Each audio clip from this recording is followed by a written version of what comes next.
Upon returning from a trip, a millionaire finds a 7-year-old little beggar crying while cleaning the floor of his mansion. What he decides to do next will move you. The imposing iron gates of the Richardson estate creaked open as Thomas Richardson's black Mercedes pulled into the long, winding driveway. The autumn leaves scattered across the path, dancing in the wake of his car as it made its way toward the mansion that had stood empty for the past month. At 60 years old, Thomas had spent the last few weeks in Europe, attempting to escape the suffocating loneliness that seemed to permeate every corner of his vast estate. As he drove past the perfectly manicured lawns, his eyes drifted to the fountain at the center of the circular driveway. It hadn't worked in years, its stone angels covered in moss and weathered by time. Sarah had loved that fountain. She would spend hours tending to the roses that once bloomed around it, their son James playing nearby, his laughter echoing across the grounds. Now, like everything else in his life, it stood as a silent monument to what he had lost. The sun was setting as Thomas pulled up to the mansion's entrance, casting long shadows across the marble steps. Harrison, his usual caretaker, was nowhere to be seen. Something unusual but not entirely unexpected given the late hour. Thomas grabbed his briefcase from the passenger seat, his movements slow and deliberate, weighted down by the familiar heaviness that always accompanied his return home. The key turned in the lock with a heavy click that echoed through the empty foyer. Thomas stepped inside, his expensive shoes clicking against the marble floor. The sound bounced off the high ceilings and wood-paneled walls, amplifying the solitude that awaited him. He reached for the light switch, but before his fingers could touch it, something made him freeze. A sound, soft and unfamiliar, drifted through the stillness of the house. Thomas stood perfectly still, his hand suspended in mid-air. There it was again, a quiet sob, barely audible but unmistakable in the silence of the mansion. His heart began to race, a sensation he hadn't experienced in years. The sound seemed to be coming from the main salon. Moving with cautious steps, Thomas followed the sound. The dying sunlight filtered through the grand windows, casting strange shadows across the antique furniture and Persian rugs. As he approached the salon's entrance, the sobbing grew clearer, accompanied by another sound, the subtle scraping of something against the marble floor. Thomas rounded the corner, and the sight before him made him stop dead in his tracks. There, in the middle of his grand salon, was a little girl. She couldn't have been more than 7 years old, her small frame hunched over as she scrubbed the floor with what appeared to be an old rag. Her clothes were worn and dirty, her dark hair falling in tangled waves around her face as she worked, unaware of his presence. The girl's hands were red and raw from cleaning, and her shoulders shook with each quiet sob she tried to suppress. Something about her vulnerability, the way she diligently worked despite her obvious distress, struck a chord deep within Thomas's chest, a place he thought had long since turned to stone. "What are you doing in my house?" His voice came out sharper than he intended, echoing off the walls like a gunshot. The girl's head snapped up, her eyes wide with terror. She scrambled backward, the dirty rag falling from her trembling hands. Her face, streaked with tears and smudged with dirt, held an expression that Thomas would never forget, a mixture of fear, desperation, and something else he couldn't quite place. I, she stammered, her voice barely a whisper. Then, unexpectedly, instead of running away, she pointed toward the grand staircase. "Vovó," she managed to say, the Portuguese word for grandmother falling from her lips like a plea. Thomas stood frozen, his mind racing to make sense of the situation. The girl's eyes darted between him and the staircase, her small body trembling. Despite his initial anger and confusion, something made him hesitate. Perhaps it was the way she didn't try to run, or maybe it was the quiet dignity with which she had been working, even through her tears. "Show me," he found himself saying, his voice softer now. The girl blinked in surprise, then slowly rose to her feet. She kept a careful distance from him as she moved toward the staircase, her bare feet silent against the floor she had been so diligently cleaning. As they ascended the grand staircase together, Thomas couldn't shake the feeling that his life was about to change irrevocably. The girl led the way, her small hand trailing along the dusty banister, leaving tiny fingerprints in its wake. With each step they took deeper into the mansion's upper floors, the mystery deepened, and Thomas felt an inexplicable tightening in his chest, a sensation he hadn't experienced since the day he lost everything he held dear. The second floor of the mansion was shrouded in shadows, the fading daylight barely penetrating the heavy curtains that lined the hallway. Thomas watched as the small girl navigated the corridor with surprising familiarity, leading him past closed doors and covered furniture. She moved with purpose, clearly knowing exactly where she was going, which only added to the strangeness of the situation. They stopped in front of the old guest room, the one at the far end of the east wing. Thomas hadn't opened this door in years. It held too many memories of holiday gatherings and family celebrations that now felt like scenes from someone else's life. The girl reached for the handle, and as the door swung open, the musty smell of disuse mixed with something else, the faint scent of lavender and medicine. The room was dimly lit by a small lamp on the bedside table, casting a warm glow over the scene before them. There, lying on the bed, was an elderly woman. Her silver hair was neatly braided, though her face was pale and drawn with illness. Despite the years that had passed, Thomas recognized her immediately, and the shock of recognition nearly knocked the breath from his lungs. "Antonia," he whispered, his voice hoarse with disbelief. The woman's eyes fluttered open, and a weak smile crossed her weathered face. "Senor Richardson," she said, her Portuguese accent as thick as he remembered from all those years ago. "I had hoped to be gone before you returned." The little girl rushed to the bedside, taking the old woman's hand in hers. The tenderness of the gesture struck Thomas deeply, reminding him of how James used to hold Sarah's hand during their Sunday afternoon piano sessions. "What are you doing here?" Thomas asked, struggling to keep his voice steady. "You disappeared after—" He couldn't finish the sentence, the memories threatening to overwhelm him. Antonia's eyes filled with tears. "We had nowhere else to go," she explained, her voice barely above a whisper. "The shelter was full, and when we found the mansion empty—" A coughing fit interrupted her words, causing the little girl to squeeze her hand tighter. "This is Isabella, my granddaughter," Antonia continued once she caught her breath. "She has been taking care of me, cleaning the house to earn our keep, even though—" Another cough shook her frail frame. Thomas looked at the girl, Isabella, with new eyes. In the better light of the bedroom, he noticed something that made his heart stop. Around her neck, partially hidden by her worn collar, was a necklace he would have recognized anywhere. The delicate gold chain supported a small pendant, a rose crafted from rose gold and diamonds, its petals catching the lamplight in a way that transported him back 25 years. "That necklace," he said, his voice thick with emotion. "Where did you get it?" Isabella's hand flew to the pendant, clutching it protectively. Her eyes darted to her grandmother, who had grown noticeably pale at the mention of the jewelry. "Senor Richardson," Antonia began, her voice trembling, "there is much I need to tell you, things I should have said years ago, but fear and circumstance kept me silent." Before she could continue, another coughing fit overtook her, this one more severe than the last.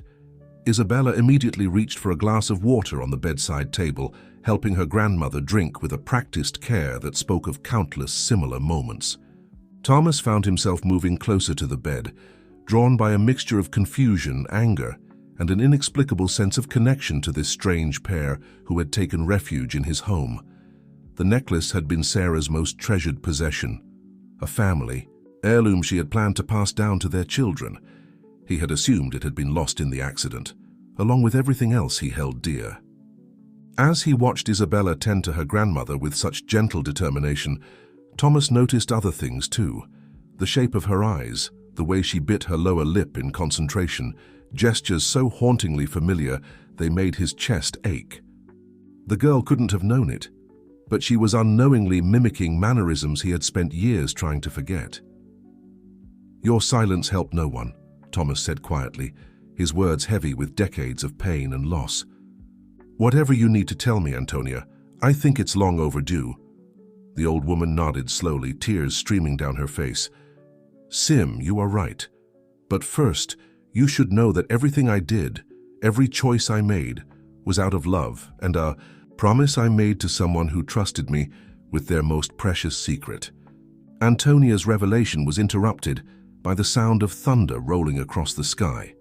The bedroom windows rattled slightly, and Isabella instinctively moved closer to her grandmother's bed.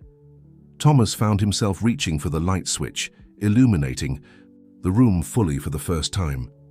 In the harsh electric light, the years seemed to fall away from Antonia's face, and for a moment he saw her as she had been, the trusted housekeeper who had been more like family than employee. "Perhaps," Thomas said, his voice softer than before, "we should make you more comfortable before we continue this conversation."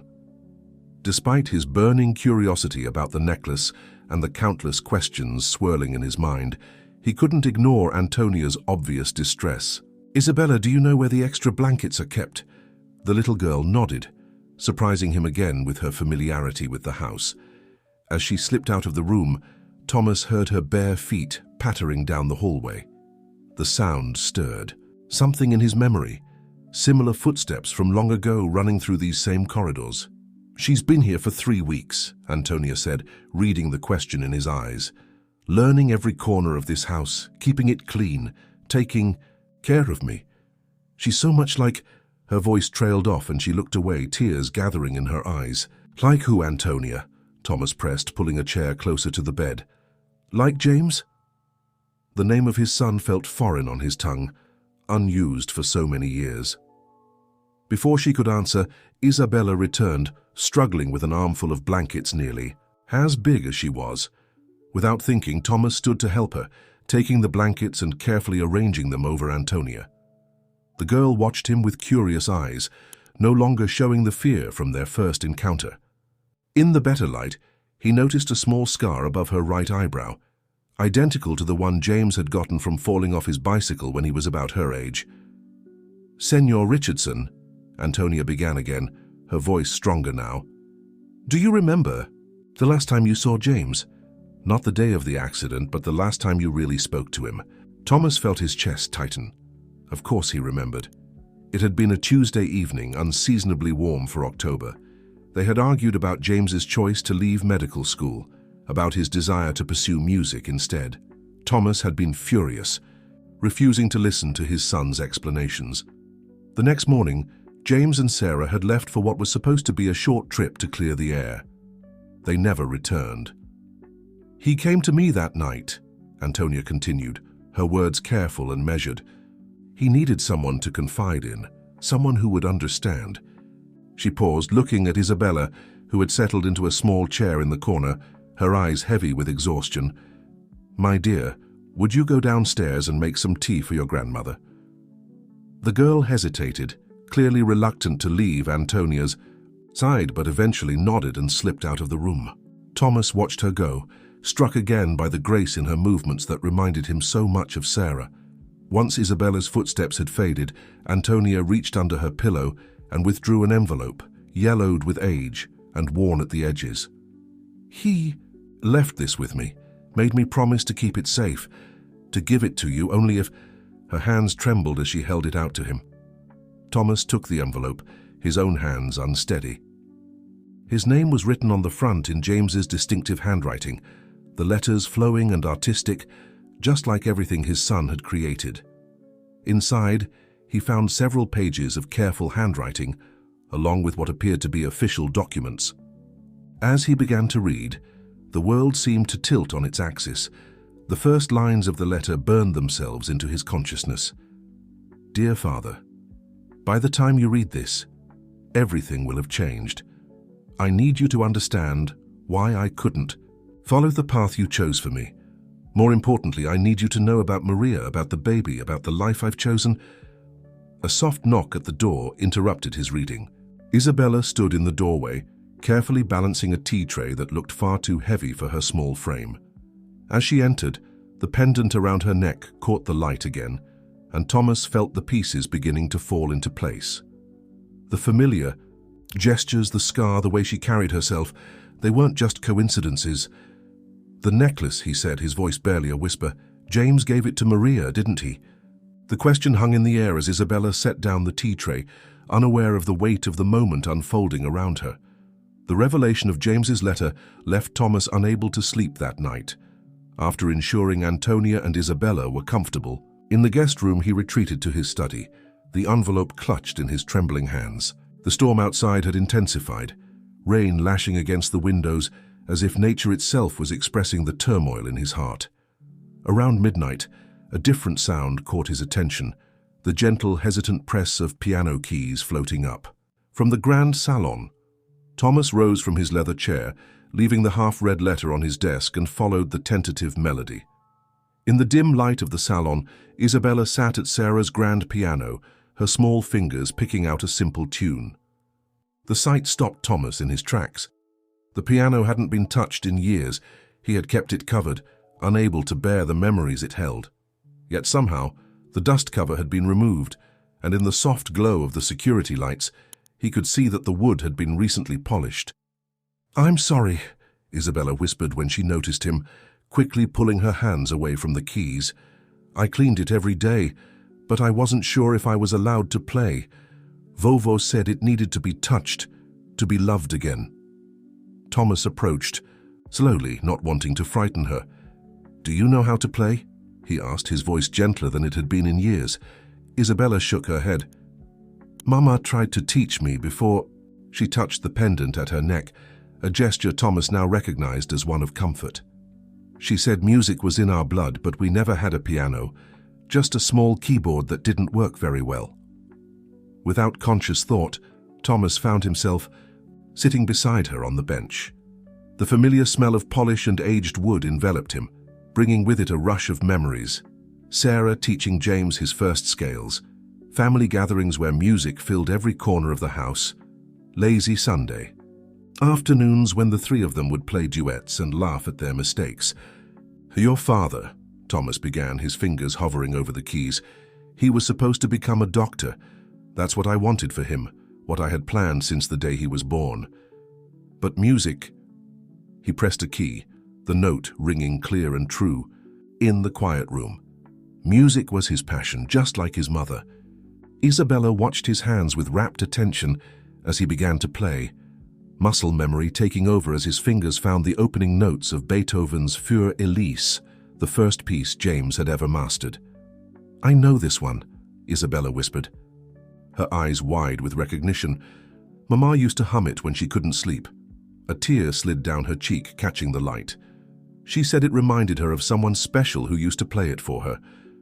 Thomas's hands faltered on the keys. Maria, James's Maria, had known this piece because James had played it for her. How many other connections, how many other pieces of his son's life had he missed? The weight of years of willful ignorance pressed down on him, threatening to crush his heart all over again. "Would you like to learn?" he found himself asking, surprising both Isabella and himself. When she nodded eagerly, he gently positioned her small hands over the keys. "Your grandmother is right. Pianos need to be played. They need to be loved." Like people, he thought, but didn't say. As he guided her through the basic notes, Thomas noticed more details about his newfound granddaughter, the way she bit her lip in concentration, just as James had done. The slight tilt of her head as she listened to the notes, so reminiscent of Sarah. Every gesture, every expression seemed to bridge the vast chasm of loss that had defined his existence for so long. They practiced until Isabella's eyes began to droop, her small body swaying with exhaustion. Without thinking, Thomas lifted her into his arms, her head naturally finding a place on his shoulder. As he carried her up the stairs, he felt her fingers clutch the lapel of his jacket, just as James had done countless times when he was small. At the guest room door, Isabella stirred slightly. "Senor Richardson," she murmured sleepily. "The piano wasn't the only thing that needed to be loved again, was it?" Her innocent question, delivered on the edge of sleep, struck Thomas with the force of a physical blow. He looked down at her peaceful face, at the necklace that had led him to this moment, and felt something shift inside his chest, like a key turning in a lock he hadn't known existed. As he tucked her into bed beside her sleeping grandmother, Thomas realized that the letter waiting in his study wasn't just a revelation of the past. It was a bridge to a future he never thought he'd have. A future that perhaps had found him precisely when he needed it most. Dawn broke over the Richardson estate, casting long shadows through the library windows where Thomas had spent the remainder of the night. James's letter lay open before him, its pages now tear-stained and wrinkled from multiple readings. Each word seemed to pierce through the carefully constructed walls he had built around his heart over the past 2 decades. The letter revealed a story that shattered everything Thomas thought he knew. James had met Maria, a talented music student, during his first semester of medical school. Their connection had been immediate and profound, built on a shared passion for music that Thomas had always tried to discourage in his son. When Maria discovered she was pregnant, James had made the decision to leave medical school, determined to build a life that honored both his love for his family and his passion for music. "I know this will disappoint you, Father," James had written, "but for the first time in my life I feel truly alive. Maria and our child deserve a father who follows his heart, not someone who lives in the shadow of another's dreams." A soft knock interrupted Thomas's thoughts. Antonia stood in the doorway, looking stronger than she had the previous evening. "You've read it all?" she asked quietly, though it wasn't really a question. Thomas nodded, his voice rough with emotion. "Why didn't you tell me sooner, after the accident? You knew I had a granddaughter. You knew Maria were—" "I made a promise," Antonia interrupted, moving slowly into the room, "to both James and Maria. They wanted to tell you themselves after the baby was born. They were on their way to see you that day, to introduce you to your granddaughter, to make things right." She paused, tears flowing freely down her weathered cheeks. "When the accident happened, Maria was badly hurt but survived. The doctors said she would never fully recover. She made me promise to protect Isabella, to keep her safe until the time was right." Thomas's hands clenched into fists. "And who decided when that time would be? While I spent years drowning in grief, believing I had lost everything, my granddaughter was out there. Maria was out there." "Maria never recovered from her injuries," Antonia said softly. "She held on for 7 years, raising Isabella with every ounce of strength she had. She made sure Isabella knew about her father, about her grandmother Sarah, and about you. The necklace was her way of maintaining that connection." Before Thomas could respond, a new sound drifted through the house, Isabella's voice, singing softly as she made her way down the hallway. The melody was hauntingly familiar, an old lullaby Sarah used to sing to James. "She knows that song," Thomas whispered, his anger momentarily forgotten. Antonia smiled sadly. "Maria taught it to her. She said it was important for Isabella to know her heritage, even if circumstances kept them apart. Every night, she would tell Isabella stories about the Richardsons, about the grand house where music once filled every room, about the grandfather, who loved his family so much he wanted only the best for them." The singing grew closer, and Thomas quickly wiped his eyes.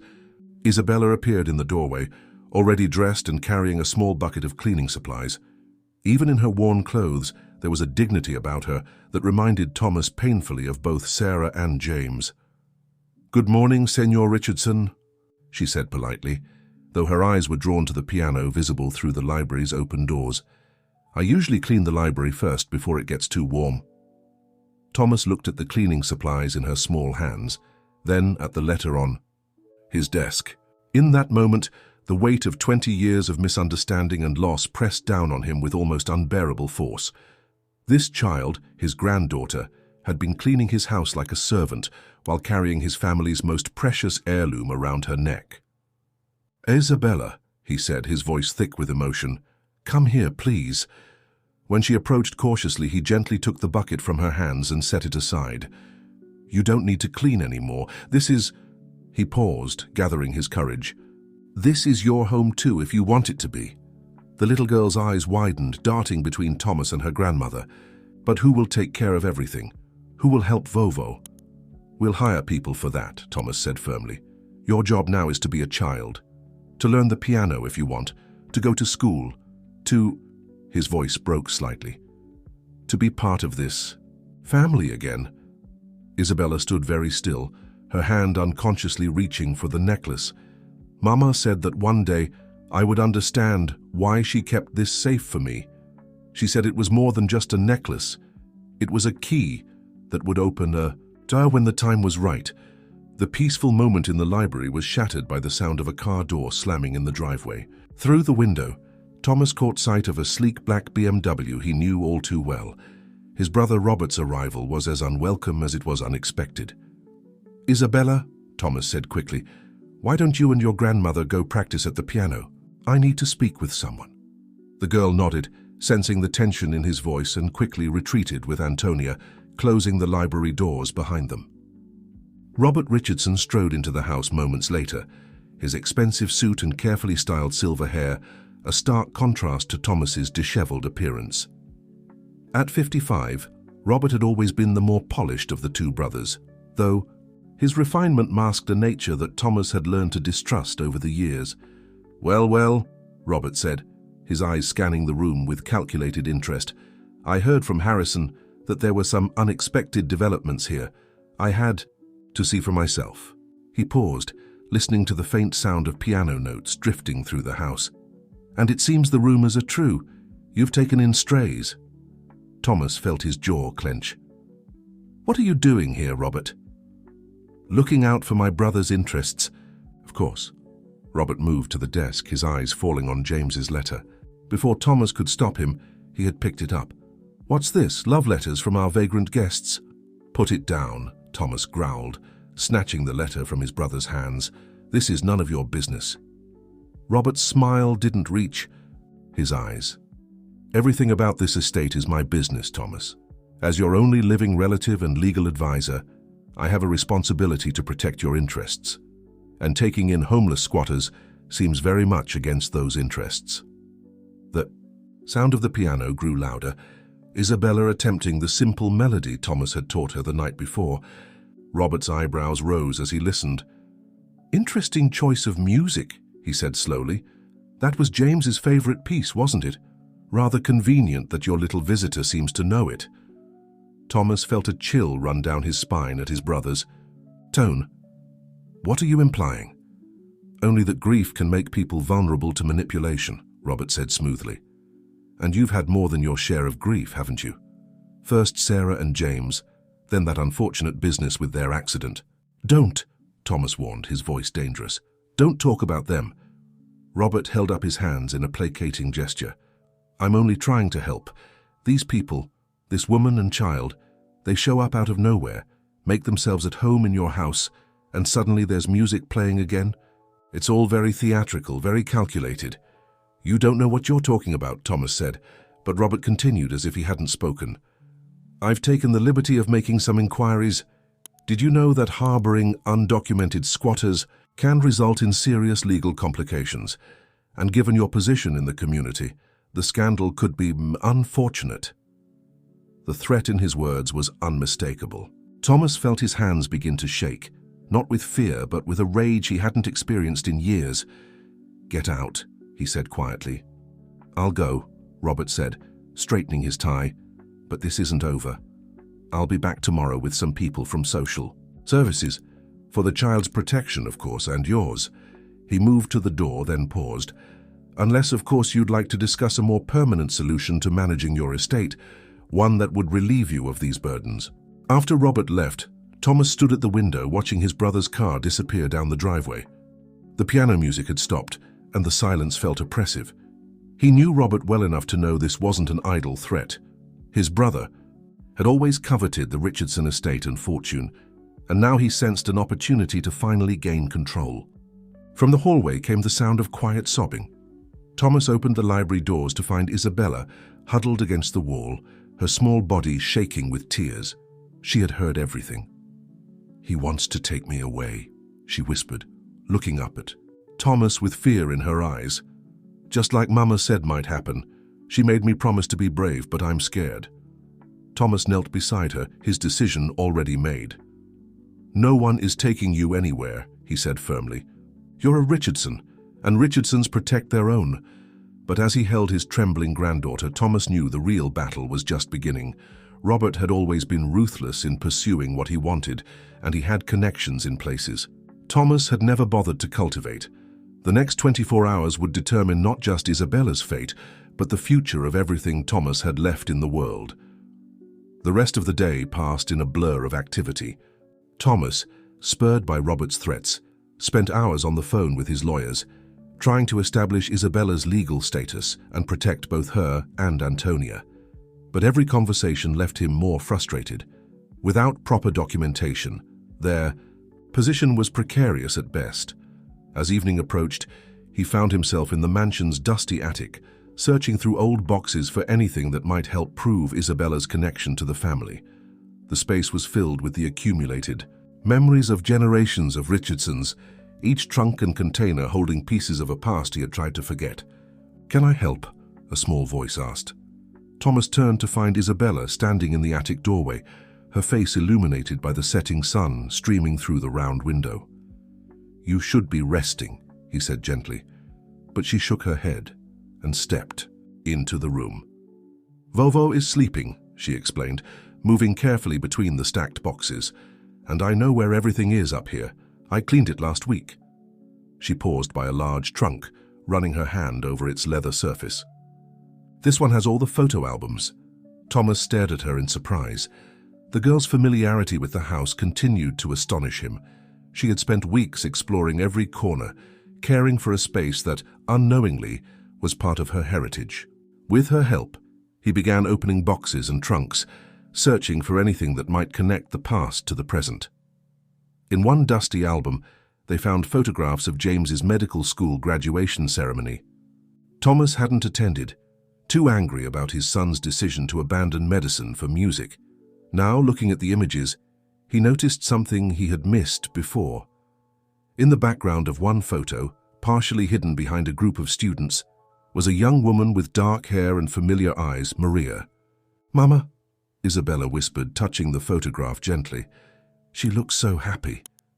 Thomas studied the image more closely. Maria was looking at James with undisguised love, one hand resting protectively over her stomach. The timing matched. She would have been pregnant with Isabella. How had he been so blind to what was happening in his son's life? As they continued searching, Isabella pulled out a small wooden box from behind a stack of old newspapers. The box was intricately carved with musical notes, a gift Thomas had given Sarah on their first anniversary. Inside, they found a collection of letters, concert programs, and a small diary. "These are your grandmother Sarah's," Thomas explained, his voice thick with emotion. "She kept everything that was important to her in this box." He opened the diary carefully, its pages fragile with age. As he turned to the last entry, something fell out. A letter addressed to him in Sarah's handwriting, dated just days before the accident. With trembling hands, Thomas unfolded the paper. Sarah's elegant script filled the page. "My dearest Thomas, there's something you need to know about James.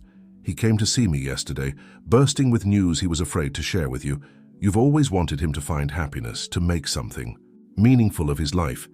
What you haven't realized is that he already has. The path he's chosen isn't a rejection of your dreams for him. It's the fulfillment of his own. And soon, very soon, there will be another reason for you to be proud." The letter continued, but Thomas could barely read through his tears. Sarah had known. She had been trying to tell him about Maria, about the baby, about everything. And then the accident had taken away any chance of reconciliation. "Senor Richardson," Isabella's voice was soft, concerned. "Are you okay?" He looked at his granddaughter, seeing in her face echoes of Sarah, James, and Maria. "Yes," he said, wiping his eyes. "I'm better than okay, I'm grateful." He picked up Sarah's musical box, an idea forming. "This belonged to your grandmother Sarah, and now it belongs to you, and it might be exactly what we need." Isabella opened the box again, and this time Thomas noticed something he had missed before. Hidden in a false bottom were more documents, old photographs, letters, and most importantly, legal papers. Among them was a copy of James's will properly notarized and witnessed, naming Maria and their unborn child as his beneficiaries. "This is it," Thomas breathed. "This is what we've been looking for." The documentation might be old, but it was legitimate. It proved that James had acknowledged his child, had planned for their future. Combined with the necklace and Isabella's uncanny resemblance to both James and Sarah, it might be enough to establish her rightful place in the family. As they sat among the boxes and memories, Isabella leaned against Thomas's shoulder, her small hand finding his. "Mama said we would find answers in this house," she said quietly. She said the truth always finds a way to be heard. From somewhere downstairs came the sound of Antonia calling for Isabella, but before the girl left, she turned back to Thomas. "Will these papers stop that man from taking me away?" Thomas pulled her into a tight hug. "They'll help," he promised. "But more importantly, they prove what I already know in my heart. You belong here, Isabella, you always have." The next morning arrived with an atmosphere of nervous anticipation.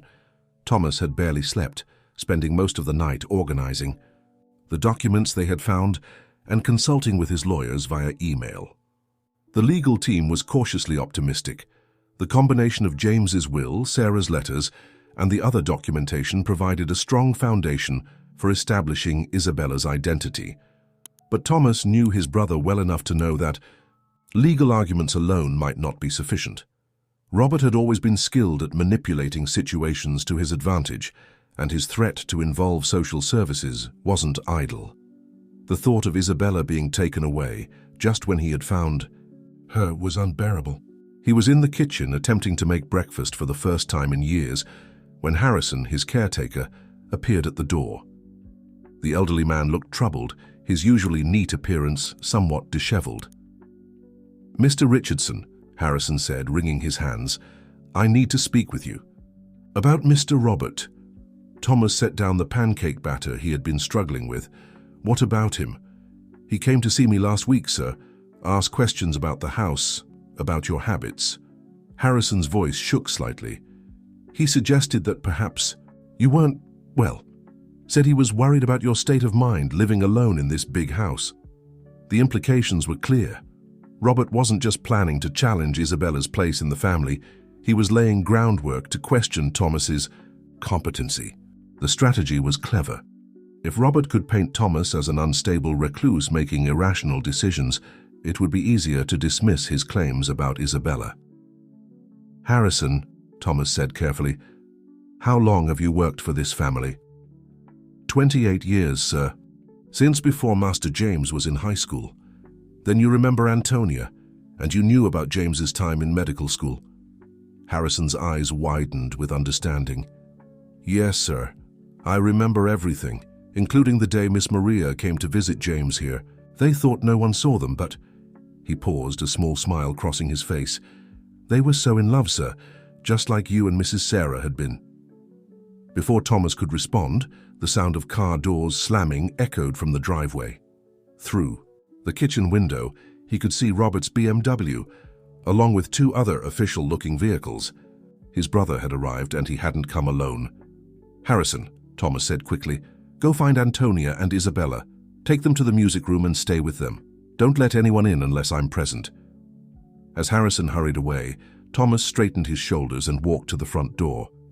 He opened it just as Robert was raising his hand to knock. Behind him stood a woman in a severe suit, who Thomas assumed was from social services, and a man who could only be a lawyer, judging by his briefcase and calculating expression. "Good morning, brother," Robert said smoothly. "I believe I mentioned I would be bringing some concerned parties to discuss the situation. Did you also mention to them that you're trying to seize control of the estate?" Thomas asked, his voice cold. "Or that you've been laying groundwork to question my mental competency?" The social worker looked startled, but Robert's smile didn't waver. "You see," he said to his companions, "paranoid accusations. This is exactly what I was talking about. Living alone in this mausoleum has clearly affected his judgment." "Mr. Richardson," the social worker began, "we're only here to ensure the welfare of the child. If there are undocumented minors being kept in this house—" "My granddaughter," Thomas interrupted, "is exactly where she belongs, and I have documentation to prove it." He held up the folder containing the papers from Sarah's box. "Including my son's legal will and other evidence establishing her identity." For the first time, Robert's confident expression faltered. He clearly hadn't expected Thomas to have any legal documentation, but he recovered quickly, reaching into his own briefcase. "How convenient that these documents suddenly appear," he said smoothly.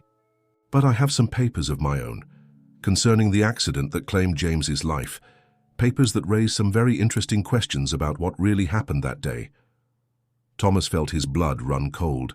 The threat in Robert's words was clear, but there was something else, a hint of knowledge that suggested his brother knew more about the accident than he had ever let on. As thunder rumbled in the distance, Thomas realized that the real storm was only beginning to gather. The tension in Thomas's study was palpable as Robert spread several documents across the mahogany desk. The social worker and lawyer sat nearby, their expressions carefully neutral, as they observed the unfolding drama between the brothers. Outside, the threatening storm had begun to release its first heavy drops of rain against the windows. "You see," Robert began, his voice carrying a note of calculated concern, "I've been investigating the circumstances surrounding James's accident for years.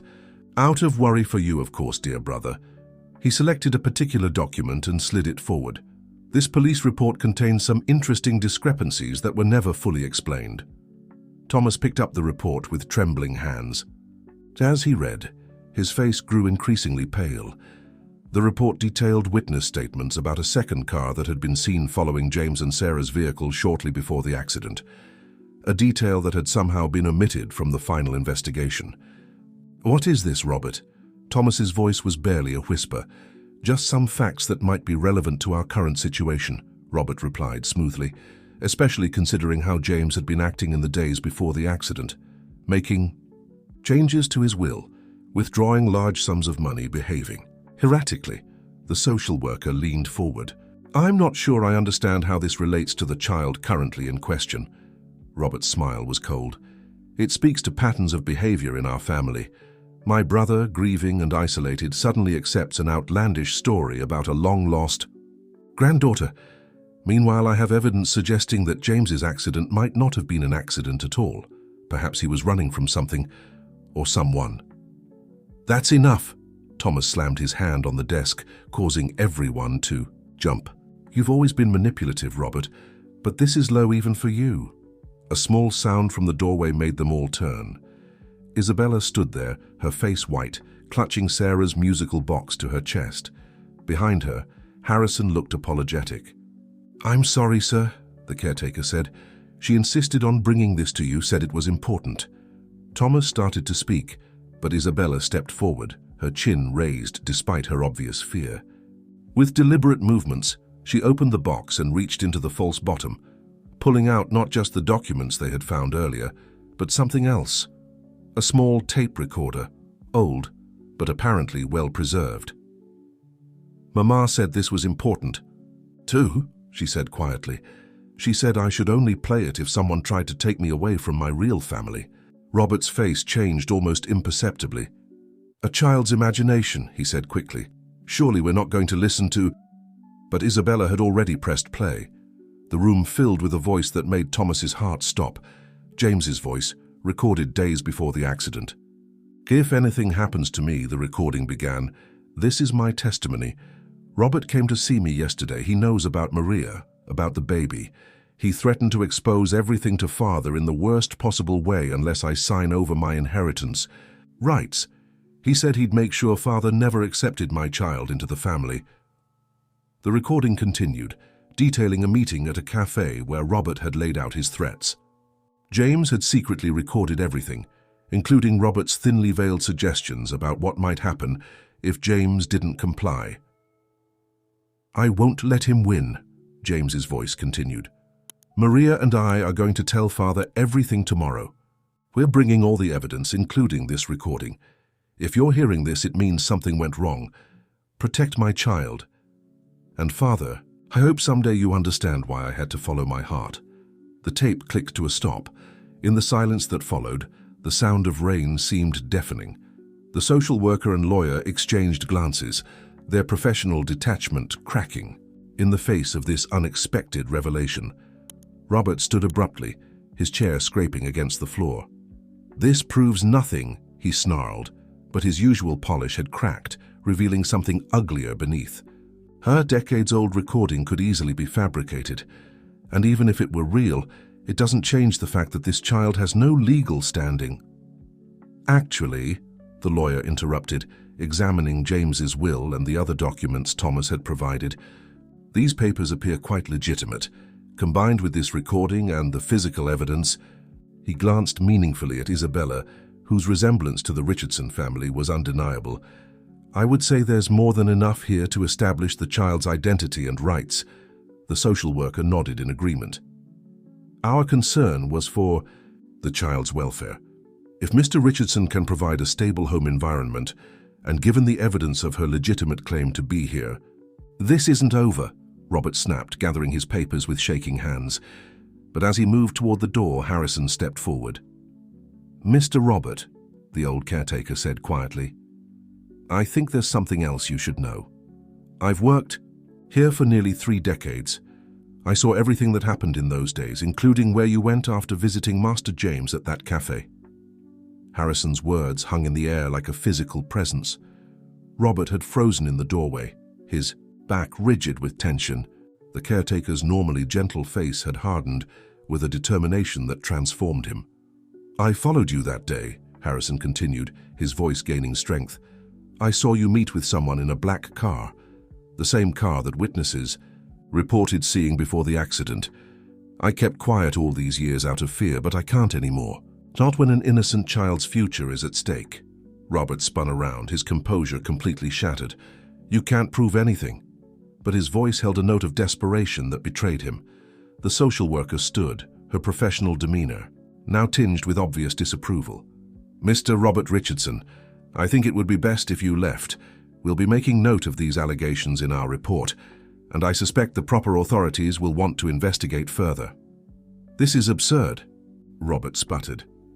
"You're all being manipulated by a child's story and some convenient evidence that suddenly appears—" "The evidence didn't suddenly appear," Thomas interrupted, moving to stand beside Isabella. "It was here all along, waiting for the right moment. Just like my granddaughter." He placed a protective hand on Isabella's shoulder.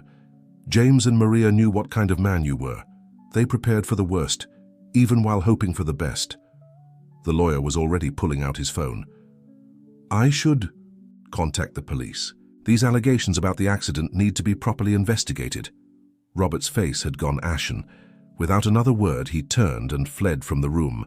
They heard his footsteps pounding down the hallway, followed by the distant slam of the front door and the squeal of tires on wet pavement. In the sudden quiet, Isabella's small voice broke the tension. "Is it over?" she asked, looking up at Thomas. "Can I stay?" Thomas knelt down to her level, noting how her hand still clutched Sarah's musical box. "Yes, sweetheart. You can stay. This is your home now. It always should have been." The social worker approached them, her severe expression softened. "We'll need to process some paperwork to formalize everything, but given the documentation and circumstances, I see no reason why Mr. Richardson shouldn't be granted immediate temporary custody, leading to permanent guardianship." As the professionals discussed details, Antonia appeared in the doorway, supported by Harrison. Her face was wet with tears, but her eyes shone with relief and vindication. "I kept my promise, Maria," she whispered. "Your daughter is home." Later that evening, after all the officials had left and the household had settled into an exhausted calm, Thomas found Isabella in the music room. She sat at the piano, Sarah's musical box open beside her, sorting through the old photographs and letters they had discovered. "Your grandmother Sarah wrote something else in her final letter," Thomas said, sitting beside her on the bench. "She said that music has a way of healing wounds that nothing else can touch." He placed his hands on the keys, beginning the gentle melody of Für Elise. "Would you like to learn the rest of it?" Isabella nodded, wiping away tears with the back of her hand. As grandfather and granddaughter played together, the storm outside began to clear, and the last rays of sunset broke through the clouds, filling the room with golden light. From her bed upstairs, Antonia listened to the music floating up through the house. For the first time in decades, the mansion felt alive again, its rooms and hallways filled with the sounds of family, of healing, of hope. She touched the cross at her neck and said a quiet prayer of thanks. In his study, Harrison carefully filed away the evidence they had uncovered, along with his own detailed statement about what he had witnessed all those years ago. The truth about the accident would finally come to light, bringing closure to wounds that had festered for far too long. And in the music room, Thomas watched his granddaughter's small fingers finding their way across the keys, each note a step toward healing, each melody a bridge between past and future. The necklace that had led him to this moment caught the last light of day, its rose-gold petals seeming to glow with an inner fire. "Your mother would be proud," he said softly, "and your father. He would be overjoyed to see you here, making this house come alive again." Isabella leaned against his shoulder, her fingers still resting on the keys. "Mama said that love finds a way to bring families together, even when everything seems lost." Thomas smiled, his heart full. "Your mama was a very wise woman, and she raised an extraordinary daughter." The days following Robert's dramatic exit brought a flurry of changes to the Richardson mansion. Thomas, with a renewed sense of purpose, threw himself into creating a proper home for Isabella. The guest room she and Antonia had been using was quickly transformed into a cheerful bedroom, with walls painted in soft yellow and furniture chosen by Isabella herself. One morning, as sunshine streamed through newly washed windows, Thomas found himself standing in the doorway of what had once been James's room. He hadn't entered it in years, but now, watching Isabella arrange her books on the shelves, he felt the weight of those memories shifting, transforming from burden to blessing. "Senor Richardson," Isabella called from inside the room, "I found something behind the bookshelf." She held up a dusty notebook, its pages yellowed with age.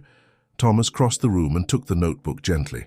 Opening it, he recognized James's handwriting immediately. It was his old composition book, filled with half-finished musical scores and lyrics. Some of the pages were marked with coffee stains and enthusiastic annotations in a different handwriting. Maria's, he realized with a start. "Your parents wrote music together," he said softly, running his fingers over the faded ink. "Your father would compose the melodies, and your mother would help with the lyrics." He turned a page and smiled. "Look at this one. They called it Rose Gold Love, and probably inspired by your grandmother's necklace." Isabella touched the pendant at her neck, her eyes bright with curiosity. "Can we play it?" Before Thomas could answer, Harrison appeared at the door. "Mr. Richardson, the police are here. They'd like to speak with you about Mr. Robert." Thomas's heart tightened, but he managed to keep his voice steady. "Isabella, why don't you take this downstairs and show it to your grandmother? Maybe she can help you understand some of the Portuguese lyrics your mother wrote." After Isabella left, clutching the precious notebook, Thomas made his way to his study where two detectives waited. Their expressions were grave but professional. "Mr. Richardson," the older detective began, "we've located your brother. He was attempting to book a flight to South America."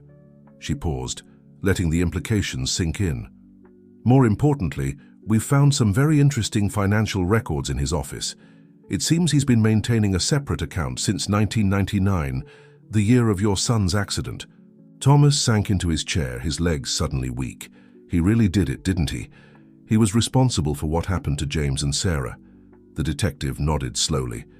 "We've found evidence suggesting he hired someone to follow your son's car. So that day, the plan wasn't to cause a fatal accident, just to scare them, to prevent them from reaching you with the news about Maria and the baby. But things went wrong." A wave of nausea washed over Thomas. All these years, Robert had sat across from him at family dinners, had pretended to share his grief, all while knowing he was responsible for the tragedy that had torn their family apart. "There's something else," the younger detective added, pulling out a folder. "We found this in Robert's personal safe. It's a private investigator's report from 6 years ago. He knew about Isabella, Mr. Richardson. He knew Maria had survived and had your granddaughter. He's been monitoring them all this time, making sure they never found their way back to you." The revelation hit Thomas like a physical blow. Robert hadn't just caused the accident, he had actively worked to keep Isabella from her rightful family for years. The magnitude of his brother's betrayal was almost incomprehensible. From downstairs came the sound of music, Isabella at the piano picking out the melody from James's notebook, while Antonia's voice provided the Portuguese lyrics. The simple, beautiful notes of Rose Gold Love floated up the stairs, a reminder that despite Robert's best efforts, love and truth had found their way home.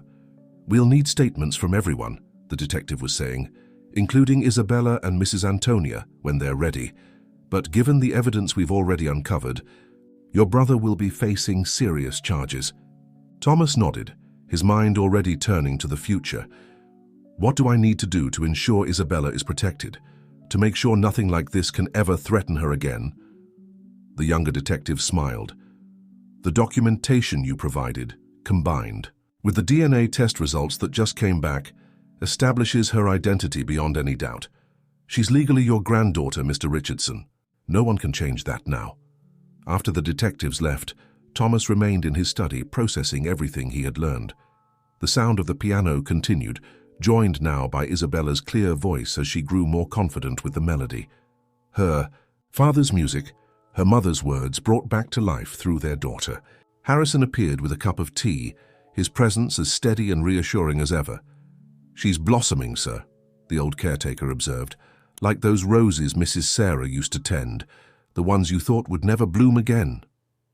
Thomas looked out the window at the overgrown garden where Sarah's roses had once flourished. Perhaps it was time to bring those back to life too. After all, he had a family to create new memories with now. The garden of the Richardson estate came alive with activity on a bright Saturday morning. Thomas, directed by an enthusiastic Isabella, was clearing away years of overgrowth from Sarah's beloved rose beds. Harrison moved carefully among the flowering bushes, his experienced hands pruning and shaping with practiced ease. "Mama said the roses here were magical," Isabella commented, holding a watering can almost as big as she was. "She said they bloomed in winter once, just because Grandmother Sarah wanted them to." Thomas paused in his work, wiping sweat from his brow. "Your grandmother did have a special touch with these flowers. She always said that roses, like people, need love and patience to reach their full potential." He looked at the tangled bushes they were gradually restoring. "I'm afraid I haven't shown much of either since she left us." Antonia watched from her comfortable chair on the patio, her health improving day by day in the peaceful atmosphere of her new home.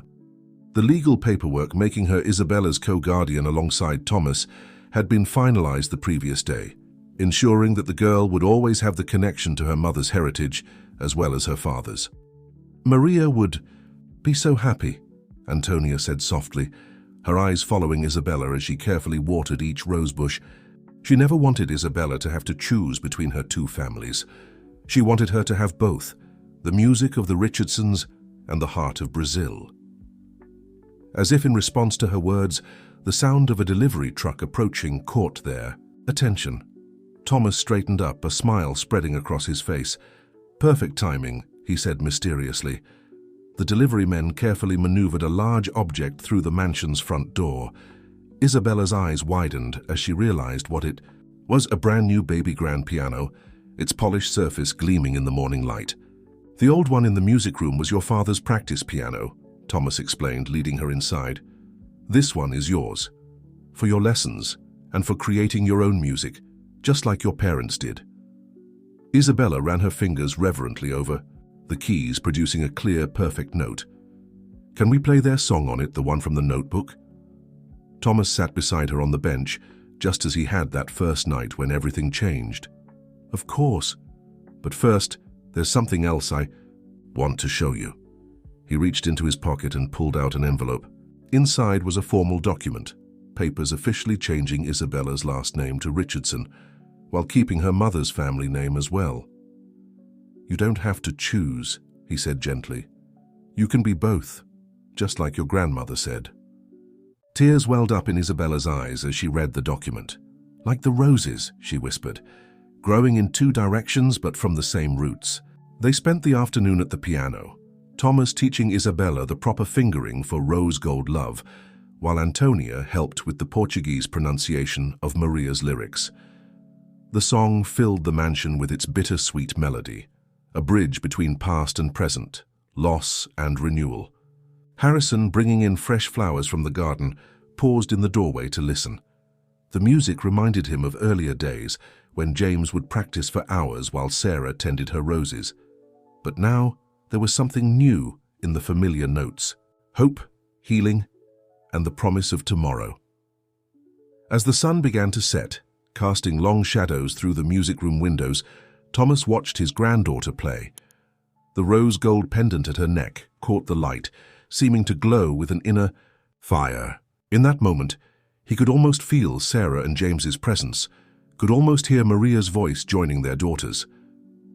"You know," he said during a pause in the music, "your grandmother Sarah once told me that every ending holds the seeds of a new beginning." I didn't understand what she meant until now. Isabella looked up at him, her fingers still resting on the keys. "Because sometimes the best things in life grow from the hardest moments, like roses growing through thorns." Thomas smiled, marveling at his granddaughter's wisdom. "Exactly like that. And sometimes it takes a special kind of love to help those roses bloom." The transformation of the Richardson mansion continued as summer approached. The once silent halls now echoed with the sound of Isabella's footsteps and the gentle melodies that floated from the music room at all hours. Thomas had hired the best piano teacher in the city, and his granddaughter's natural talent, inherited from both James and Maria, was beginning to shine through. One particularly warm afternoon, Thomas sat in his study, reviewing the final paperwork from his lawyers. Robert had been formally charged, and the evidence against him was overwhelming. The investigators had uncovered a trail of deception that spanned decades, including surveillance reports on Maria and Isabella that made Thomas's blood boil with anger. A knock at the door interrupted his dark thoughts. Isabella stood there, wearing a new dress that Antonia had helped her choose, her father's old composition book clutched to her chest. "Vovô," she said hesitantly, using the Portuguese word for grandfather for the first time. "Can I show you something?" Thomas's heart swelled at the term of endearment. "Of course, sweetheart, come in." Isabella approached his desk and opened the notebook to a blank page near the back. There, in careful handwriting, she had begun composing her own music. The notes were simple but deliberate, and Thomas could see James's influence in the way she structured the melody. "It's a song for all of us," she explained, pointing to the title, "Family Garden. See, this part here is for Grandmother Sarah's roses, and this is for Mama's voice, and this part—" She hummed a few notes. "This is for the way you and Papa both love the piano." Thomas studied the composition, noting how she had woven together different musical themes, creating something entirely new, yet somehow familiar. "It's beautiful, Isabella. Would you play it for me?" They moved to the music room together, where the late afternoon sun streamed through newly installed stained glass windows, another touch that Sarah had always wanted, but never got around to adding. As Isabella began to play her composition, Thomas noticed Antonia and Harrison quietly entering the room, drawn by the music. The melody started softly, like the first buds of spring, then gradually built into something more complex and beautiful. Thomas could hear echoes of the lullabies Sarah used to sing, the classical pieces James had loved, and the Brazilian rhythms that must have filled Isabella's early years with Maria. As she played, Thomas glanced around the room, taking in all the changes that had occurred in just a few short months. The heavy drapes had been replaced with light, airy curtains that billowed in the warm breeze. Fresh flowers, including Sarah's beloved roses, filled crystal vases on every surface. Photos of James, Sarah, and Maria now hung proudly on the walls, no longer hidden away in dusty albums. But the most significant change wasn't in the physical space, it was in the people who inhabited it. Harrison stood straighter these days, pride evident in his bearing, as he helped restore the mansion to its former glory. Antonia's health had improved dramatically, her face glowing with happiness as she watched her granddaughter thrive. And Thomas himself felt decades younger, as if the weight of grief and loneliness had finally lifted from his shoulders. Isabella's song came to an end, the final notes lingering in the air like perfume from the garden. In the silence that followed, Thomas noticed tears on Antonia's cheeks. "That was the greatest gift you could have given us," she said softly. "A song that brings everyone together, that honors all the love that came before." Thomas moved to the piano bench and sat beside his granddaughter. Your father once told me that music has the power to heal what words cannot touch. I didn't understand then, but I do now. He pulled her into a gentle hug. Thank you for bringing music back into this house, sweetheart. Isabella leaned against him, her small hand finding his. Mama always said that love is like a garden. It needs care and attention, but it can bloom anywhere, even in the most unexpected places. From outside came the sound of birds singing in the restored garden, their melodies joining with the lingering echoes of Isabella's composition. The grandfather clock in the hallway, recently repaired and restored to working order, chimed the hour, a sound that had once marked lonely minutes, but now signaled moments shared with family. Speaking of gardens, Thomas said, reaching into his desk drawer, I have something to show you too. He pulled out a set of architectural drawings. I've been working with a designer to convert part of the garden into a proper performance space. A place where we can share music with others, just like your parents would have wanted. The plans for the garden performance space quickly became a family project. Isabella spent hours with the designers, sharing her ideas about where the stage should be placed and how the seating should be arranged. Her suggestions, though coming from a child's perspective, showed remarkable insight into how music and nature could work together. The roses should be here, she explained one evening, pointing to the architectural drawings spread across the dining room table. So when people listen to the music, they can smell Grandmother Sarah's flowers too. Thomas watched in amazement as his granddaughter confidently discussed acoustic design with the architects. She had inherited not just her father's musical talent, but also Sarah's eye for beauty and Maria's practical wisdom. The combination was extraordinary. As summer progressed, the construction began. The back garden was transformed into an intimate amphitheater with curved seating areas nestled among the flower beds. Sarah's roses, now thriving under the careful attention of Harrison and Isabella, would indeed frame the stage just as his granddaughter had envisioned. One evening, as sunset painted the sky in shades of rose gold, Thomas found Isabella sitting on the partially completed stage, her feet dangling over the edge. She was holding her mother's necklace, lost in thought. Are you all right, sweetheart? He asked, joining her. Isabella nodded slowly. I was just thinking about what Mama would say if she could see all this. She always told me that music should be shared, that it's a gift that grows bigger when you give it away. Thomas put his arm around her shoulders. She was absolutely right, and that's exactly what this place will be. A gift to share with others. He paused, gathering his thoughts. You know, I spent so many years keeping everything locked away. The music, the memories, the love. I thought I was protecting myself from more pain, but really I was just preventing any healing from happening. Like keeping the roses locked behind the garden gate, Isabella asked, showing her uncanny ability to understand complex emotions. Exactly like that. But you and Antonia changed everything. You showed me that love isn't something to hide away. It's something to nurture and share even when it seems impossible. From inside the house came the sound of Antonia calling them for dinner. As they walked back hand in hand, Thomas noticed a small cluster of rosebuds emerging from one of the newly planted bushes. White roses, with just a hint of pink at their edges, exactly like the ones Sarah had loved most. The dining room, once a formal space used only for occasional business dinners, had become the heart of their home. Antonia had introduced Brazilian dishes to their meals, and the blend of cultures and flavors seemed to symbolize their newly formed family, different elements coming together to create something uniquely beautiful. As they ate, Harrison shared updates about the garden's progress. The acoustics experts say it's perfect, he reported. Something about the way the stone walls curve and the placement of the trees. The sound will carry beautifully. Then I think it's time we started planning the opening concert, Thomas said, watching Isabella's eyes light up. Your composition should be the centerpiece, sweetheart. Family garden, the perfect way to inaugurate the space. Really? Isabella asked, her fork pausing halfway to her mouth. But what if I'm not ready? Antonia reached across the table to squeeze her granddaughter's hand. My dear, you were born ready. You carry the music of 3 generations in your heart. When you play, we can hear all of them, Sarah's grace, James's passion, and Maria's joy. Later that night, after Isabella had gone to bed, Thomas stood at his study window looking out at the garden bathed in moonlight.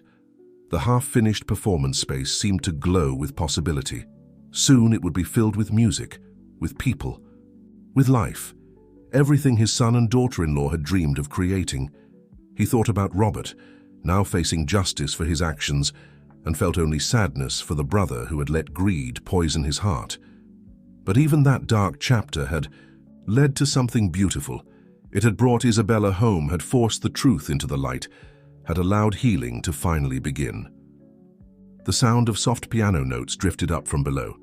Isabella practicing despite the late hour, her dedication reminiscent of James's own passionate pursuit of music. Thomas closed his eyes and listened, hearing in her playing echoes of all the love stories that had led to this moment.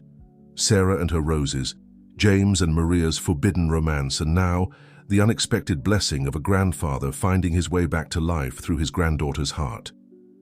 As the date of the inaugural concert approached, the Richardson estate buzzed with activity. The garden performance space was nearly complete, its elegant design seamlessly blending with the restored rose gardens.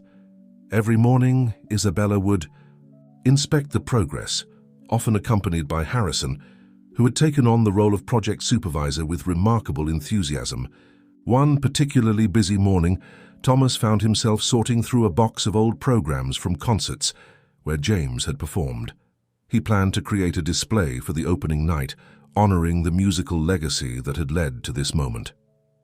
Among the yellowed papers, he discovered something unexpected, a manuscript he didn't recognize. "Isabella," he called out, his voice trembling slightly. "Could you come here for a moment?" His granddaughter appeared in the doorway of his study, her practice clothes slightly dusty from helping Harrison in the garden. When Thomas showed her the manuscript, her eyes widened in recognition. "That's Mama's handwriting," she whispered, touching the pages gently. She used to write in that special purple ink.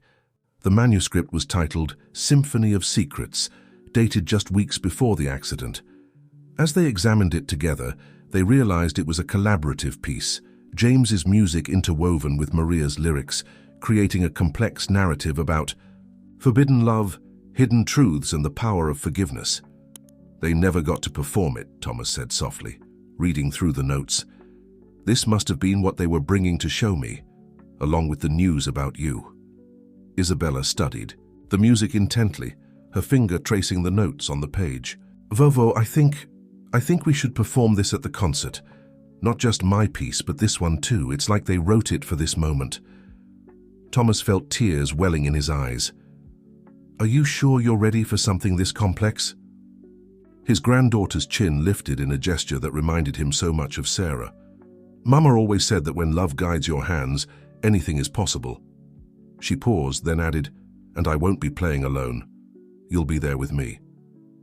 The next few weeks became a whirlwind of preparation. Isabella spent every spare moment practicing, her dedication touching everyone who heard her. The piece was challenging, requiring both technical skill and emotional depth, but she approached it with a maturity that belied her years. Antonia contributed by sharing stories about Maria's time with James, helping Isabella understand the emotions behind the music. "Your mother would spend hours getting the lyrics just right," she recalled. "She said each word needed to carry not just meaning, but memory." Harrison, meanwhile, had made it his personal mission to ensure the garden would be perfect for the performance. He worked tirelessly with the landscapers, insisting that every detail align with Sarah's original vision for the space. The roses especially received his devoted attention, as if he understood their significance to the family's story. One evening, about a week before the concert, Thomas was surprised by the arrival of a package from the police department. Inside were items recovered from Robert's office, including a diary that had belonged to Maria. The accompanying note explained that it had been among the evidence collected during the investigation. Thomas called Isabella and Antonia to his study, and together they opened the diary. Maria's words painted a vivid picture of her life with James, their dreams for their child, and their hope for reconciliation with Thomas. The final entry, dated the day before the accident, was particularly poignant. Tomorrow we tell James's father everything. I'm nervous, but also hopeful. James says his father has a good heart, that he just needs to understand that love sometimes chooses its own path. We'll play him our symphony, let him hear how we've woven our lives together through music. And then we'll tell him about our precious daughter, how she already shows signs of having both our passions. I pray he'll see that some things are meant to be, even if they don't follow the expected path. As Thomas read these words aloud, his voice thick with emotion, Isabella moved to the piano. Without saying anything, she began to play the opening, notes of Symphony of Secrets.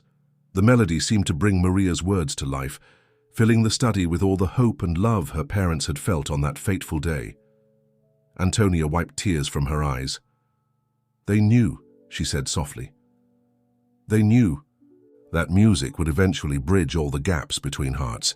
They just didn't know it would take this long. Thomas watched his granddaughter play, her small fingers moving confidently over the keys. In her face he could see both James and Maria, their love story continuing through their daughter.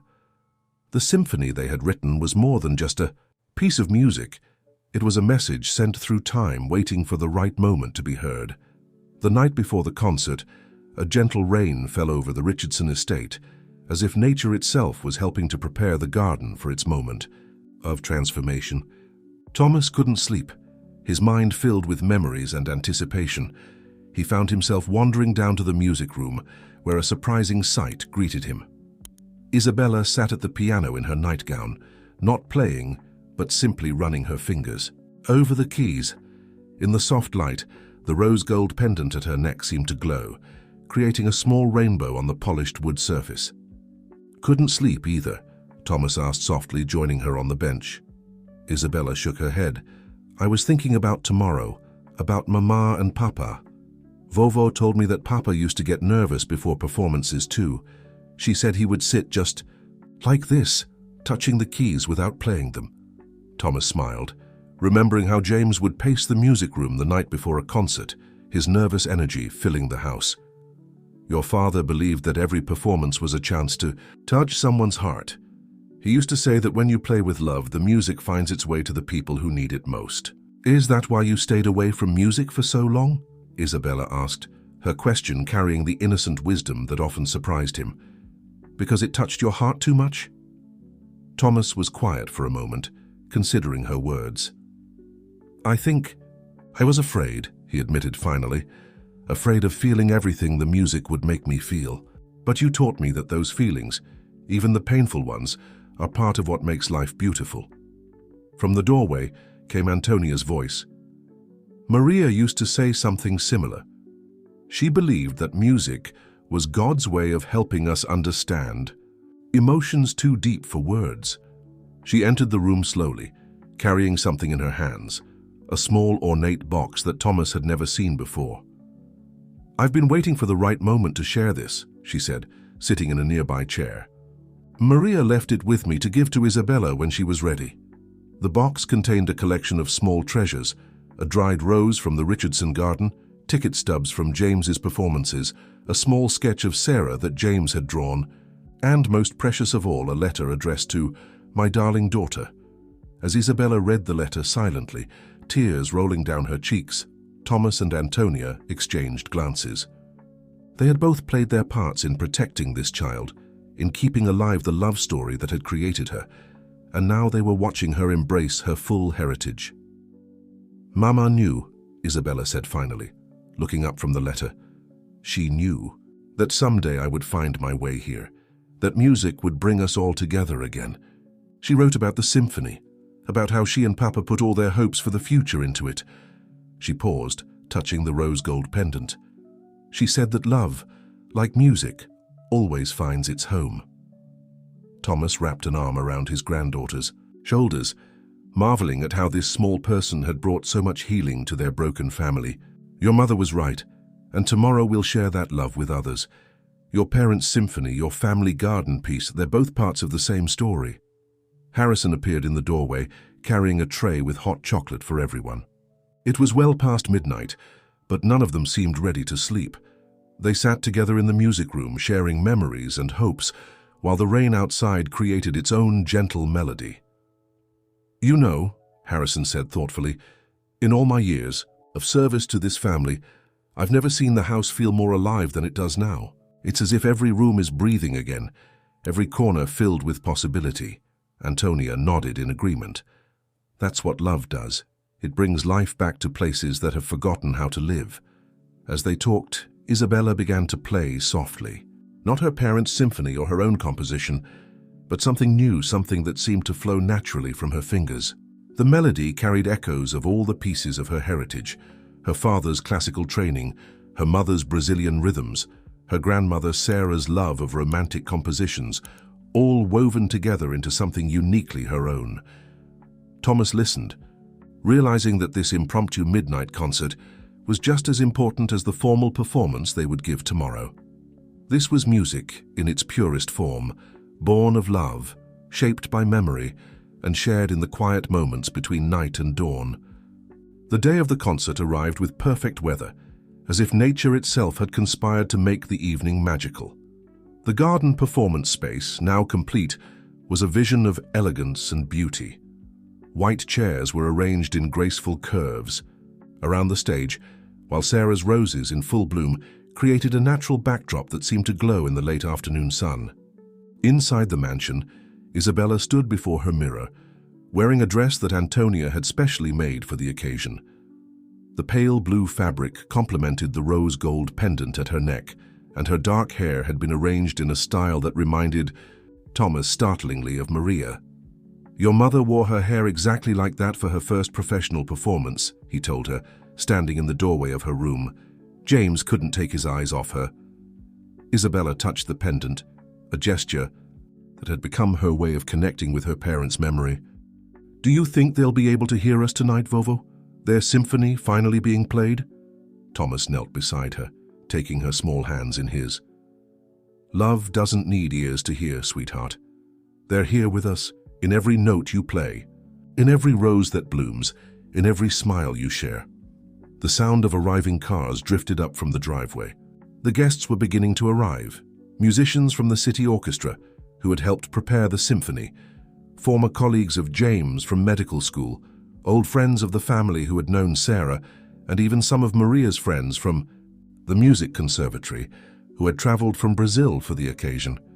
Harrison had outdone himself with the preparations. The garden paths were lined with soft lights that would illuminate as darkness fell, and the stage was set with two grand pianos, the restored one that had been James's, and Isabella's newer one, positioned so grandfather and granddaughter could perform together. As the sun began to set, Thomas stood at the podium to address the gathered crowd. The garden was full, with people seated not just in the chairs, but on blankets spread across the lawn. The atmosphere was one of anticipation and joy. 25 years ago, he began, his voice carrying clearly in the evening air, "This garden was my wife Sarah's pride and joy. She believed that beauty could heal any wound, that love could bridge any gap. Today we celebrate not just the restoration of her garden, but the restoration of our family's heart." He gestured to Isabella, who walked confidently to her piano. "My granddaughter will perform two pieces tonight. The first is her own composition, Family Garden, written as a tribute to all the love stories that have shaped her life. The second is a previously undiscovered work called Symphony of Secrets, composed by her parents, James and Maria Richardson, in what would prove to be their final collaboration. As Isabella began to play her piece, a hush fell over the crowd. The melody started softly, like the first tentative notes of dawn, then gradually built into something more complex and beautiful. Thomas could see people in the audience wiping away tears as they recognized the various themes woven throughout.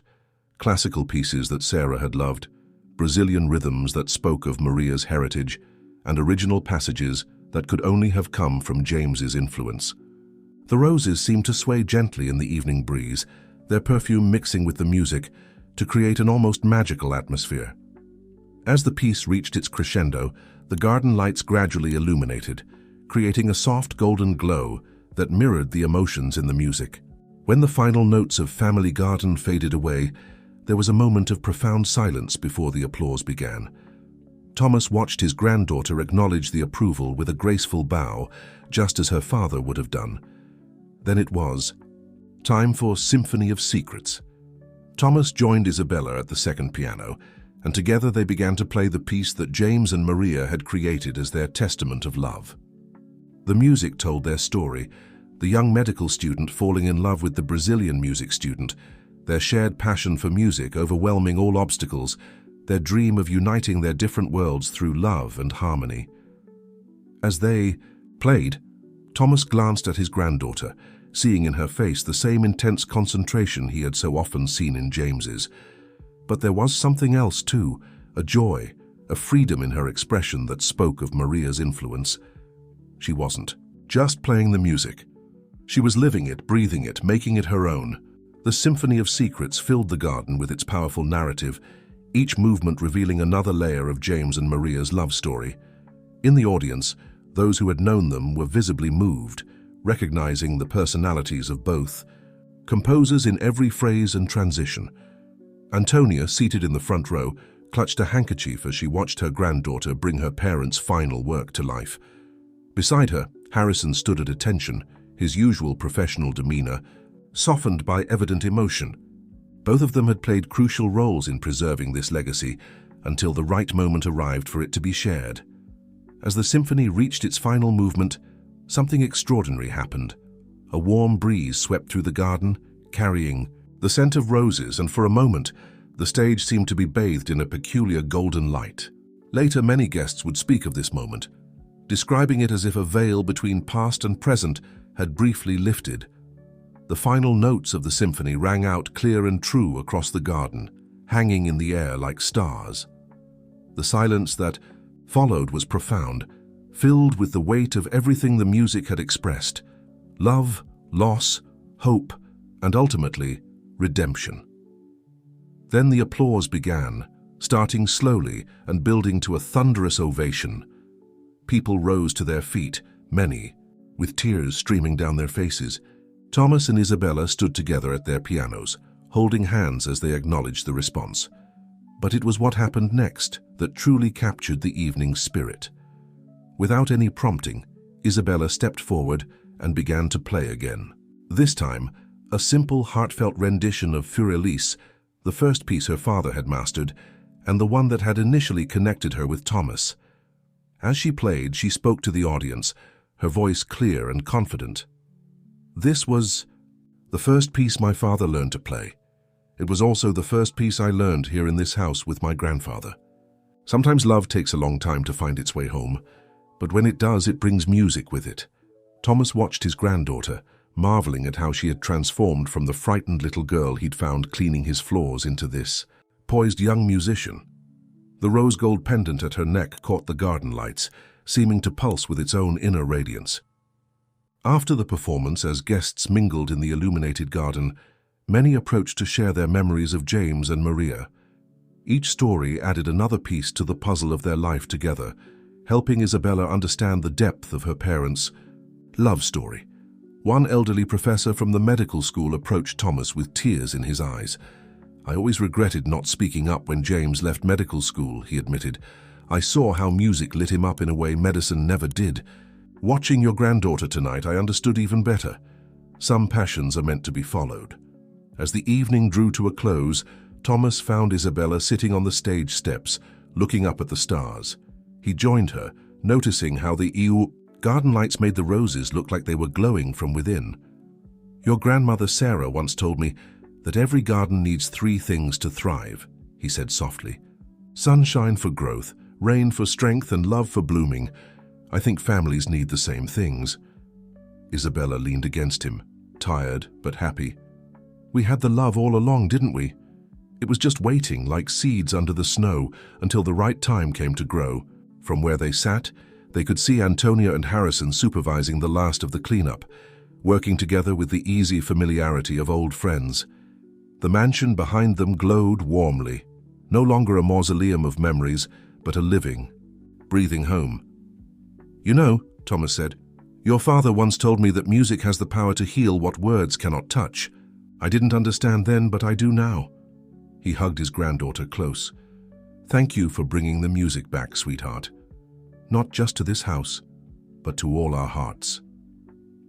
In the weeks following the concert, the Richardson estate settled into a new rhythm of life.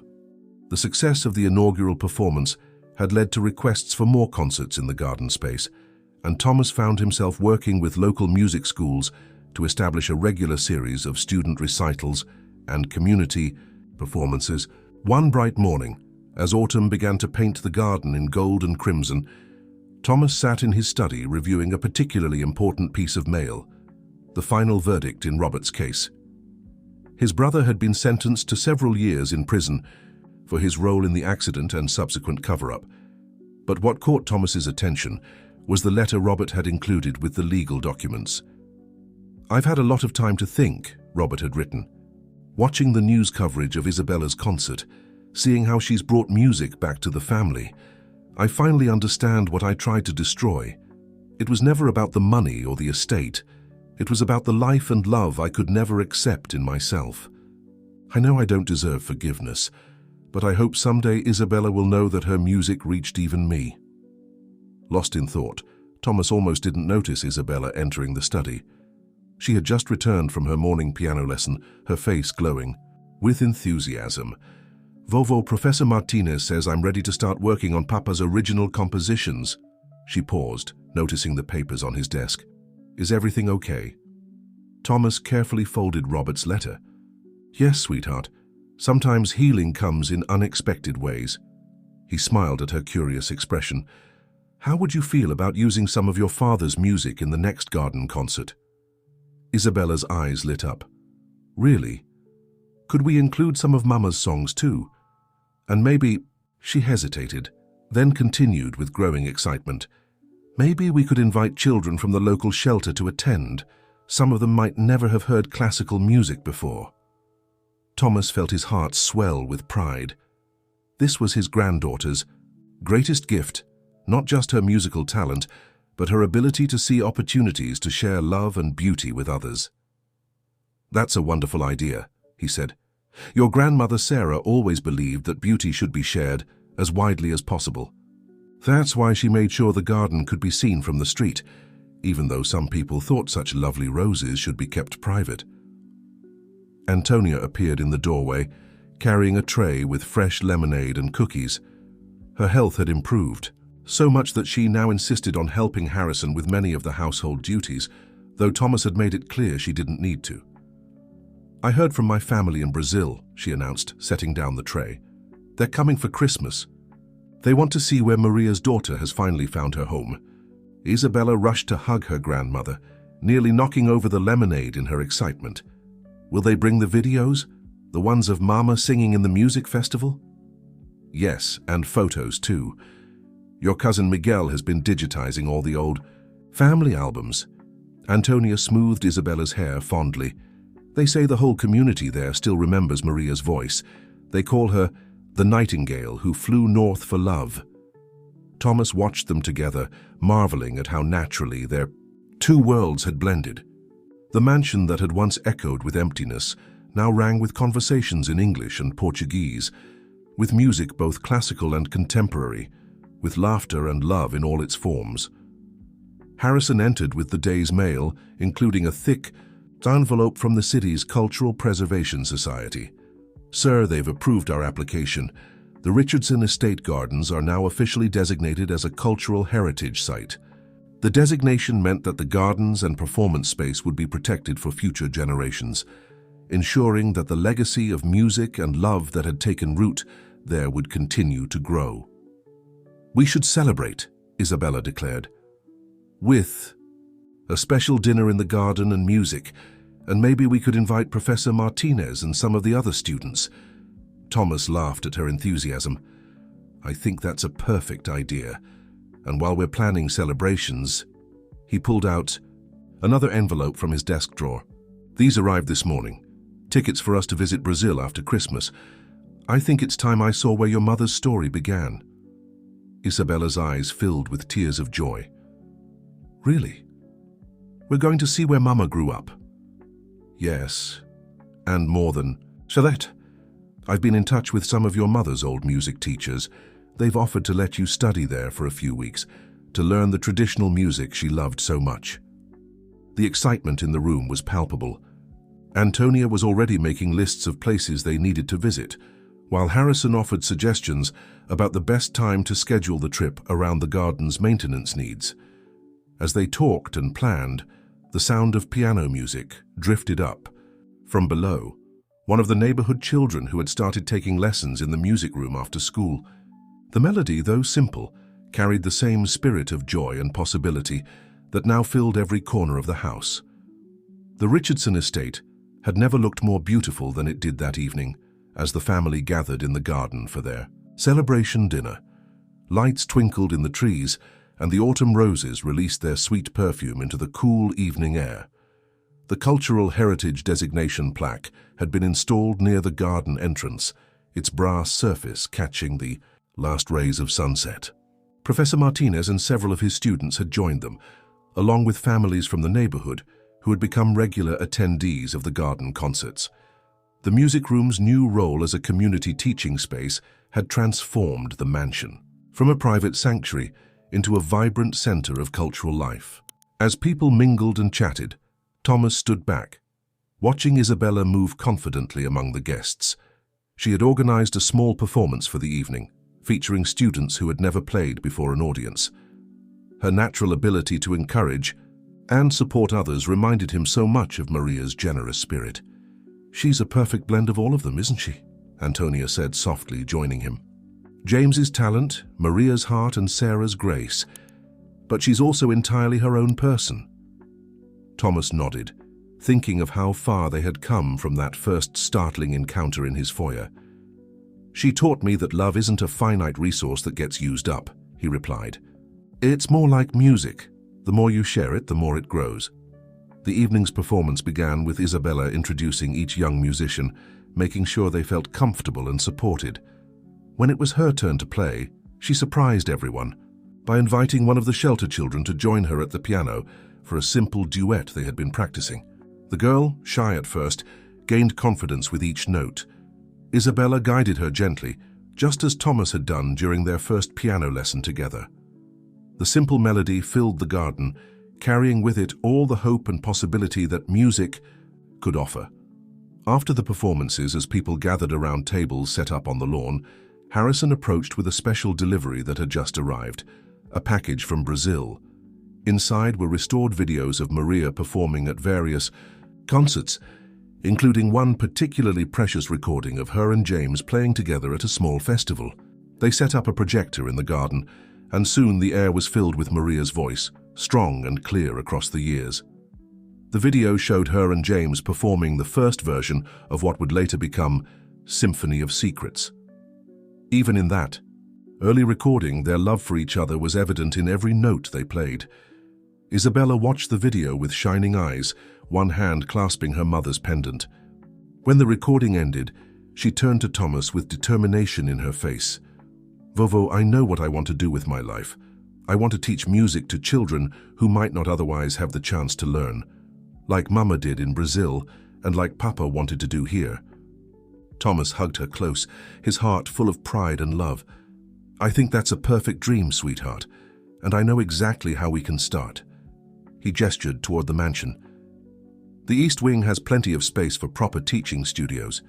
We could establish a music school for underprivileged children, carrying on both your parents' legacies." The idea took hold immediately. Professor Martinez offered to help develop a curriculum, while several of the parents present began discussing fundraising possibilities. The energy and enthusiasm in the garden was contagious, as if everyone could sense they were witnessing the birth of something special. As the evening drew to a close, Isabella sat at the garden piano one last time. The piece she played was new, something she had been composing secretly over the past few weeks. It incorporated elements of all her influences: classical structure from her father's training, Brazilian rhythms from her mother's heritage, and the simple, pure joy of making music that she had discovered in her new life at the mansion.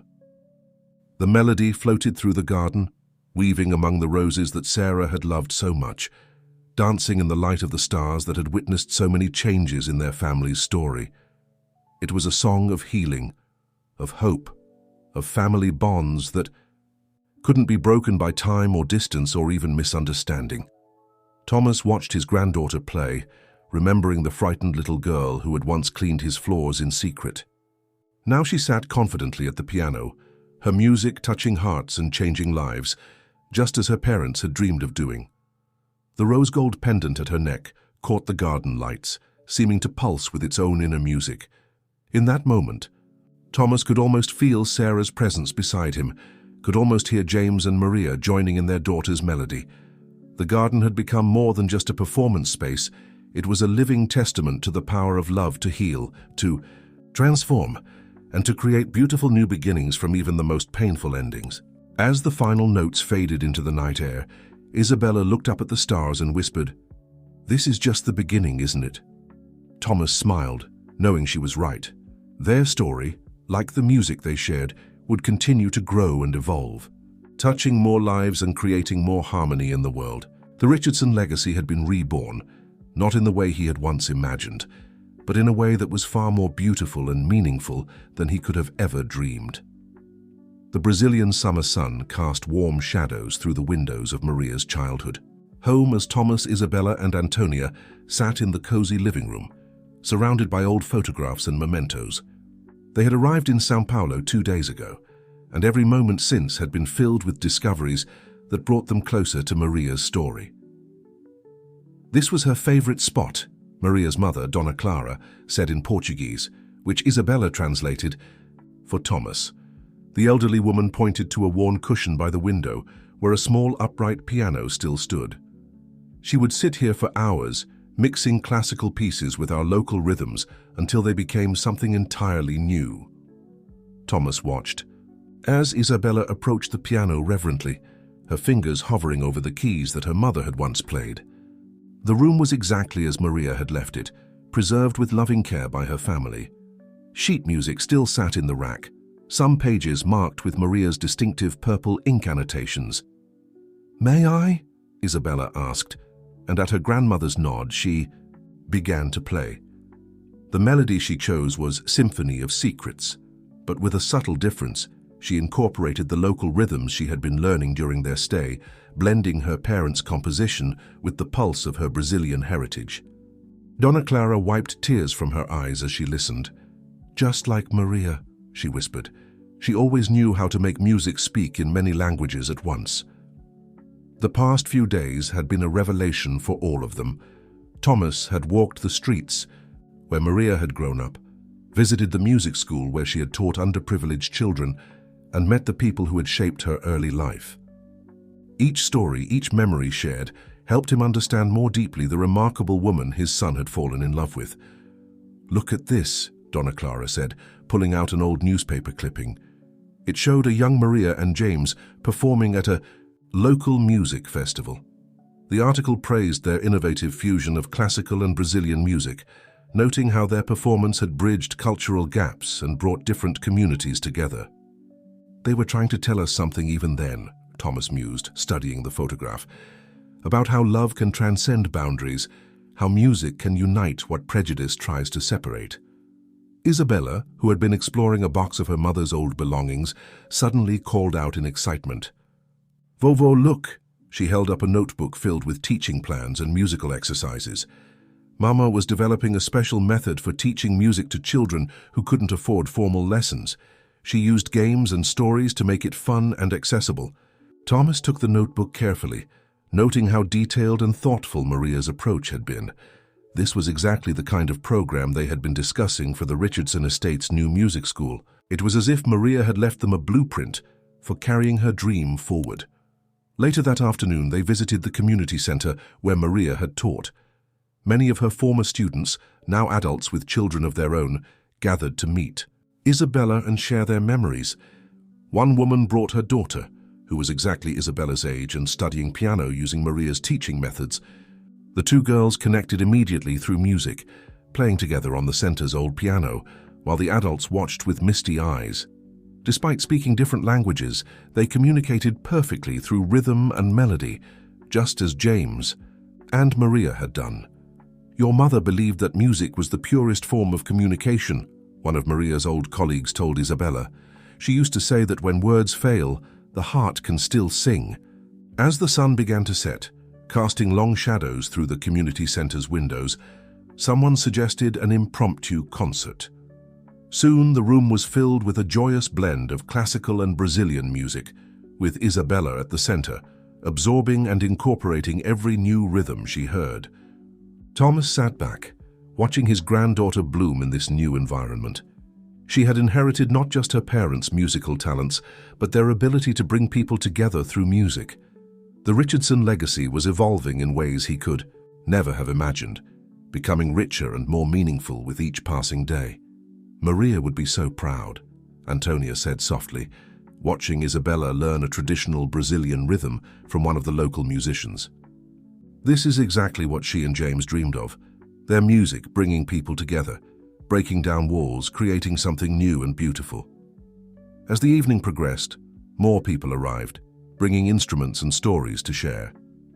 The simple gathering transformed into a celebration of Maria's legacy, with music flowing freely between classical pieces and local rhythms, just as she had always loved. Their last evening in Brazil was spent in Dona Clara's garden, where the highest tropical flowers bloomed in riotous color under the stars. The family had gathered for a final dinner, but it felt more like a beginning than an ending. Plans had been made, connections strengthened, and new possibilities had bloomed like the flowers surrounding them. "I have something for you, Dona Sá," Clara said to Thomas, disappearing into the house and returning with a small weathered box. Inside were letters, dozens of them, that Maria had written but never sent, chronicling her life with James and their hopes for their daughter. "She wanted you to have these someday," Dona Clara explained through Isabella's translation. "She believed that understanding would come with time and that love would eventually find its way home." Thomas held the letters carefully, recognizing Maria's purple ink and flowing handwriting. Here was another piece of the puzzle, another thread connecting their families across time and distance.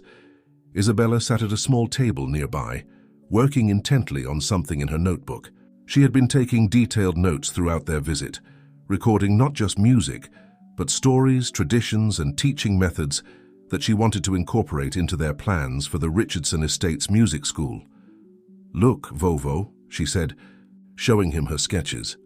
"We could adapt the community center's program for our students back home, and maybe we could do exchange programs, connecting students from both countries through music, just like Mama and Papa did." Her enthusiasm was infectious, and soon everyone was contributing ideas. Dona Clara offered to help develop a curriculum that would honor both classical and Brazilian musical traditions. Maria's former colleagues proposed online masterclasses to share their teaching methods. Even the local music school's director suggested a partnership that would allow students to study in both countries.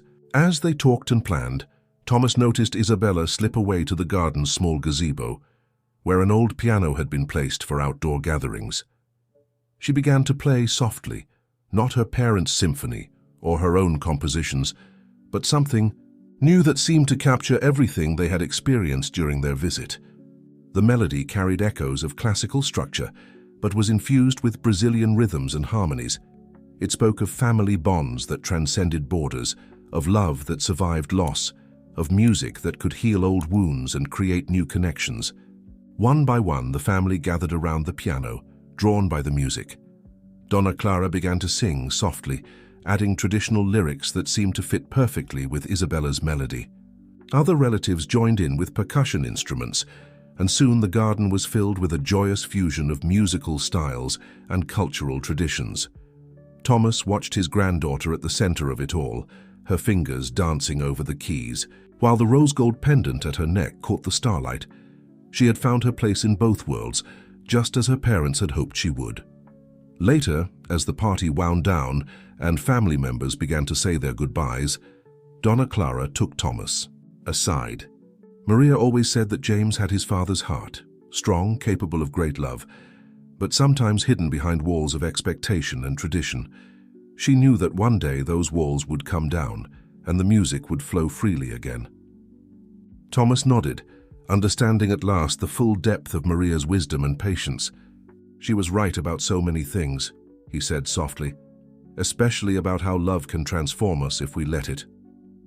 As they prepared to leave the next morning, the family gathered one last time in the garden. Isabella sat at the piano again, but this time she invited everyone to join her in a special arrangement she had created, a piece that wove together themes from Symphony of Secrets with traditional Brazilian melodies. The music rose into the morning air, a testament to the power of love to bridge distances, heal wounds, and create beautiful new harmonies from separate melodies. It was more than just a goodbye. It was a promise of things to come, of connections that would continue to grow and strengthen. Thomas looked at his granddaughter, seeing in her the perfect blend of all the love stories that had led to this moment.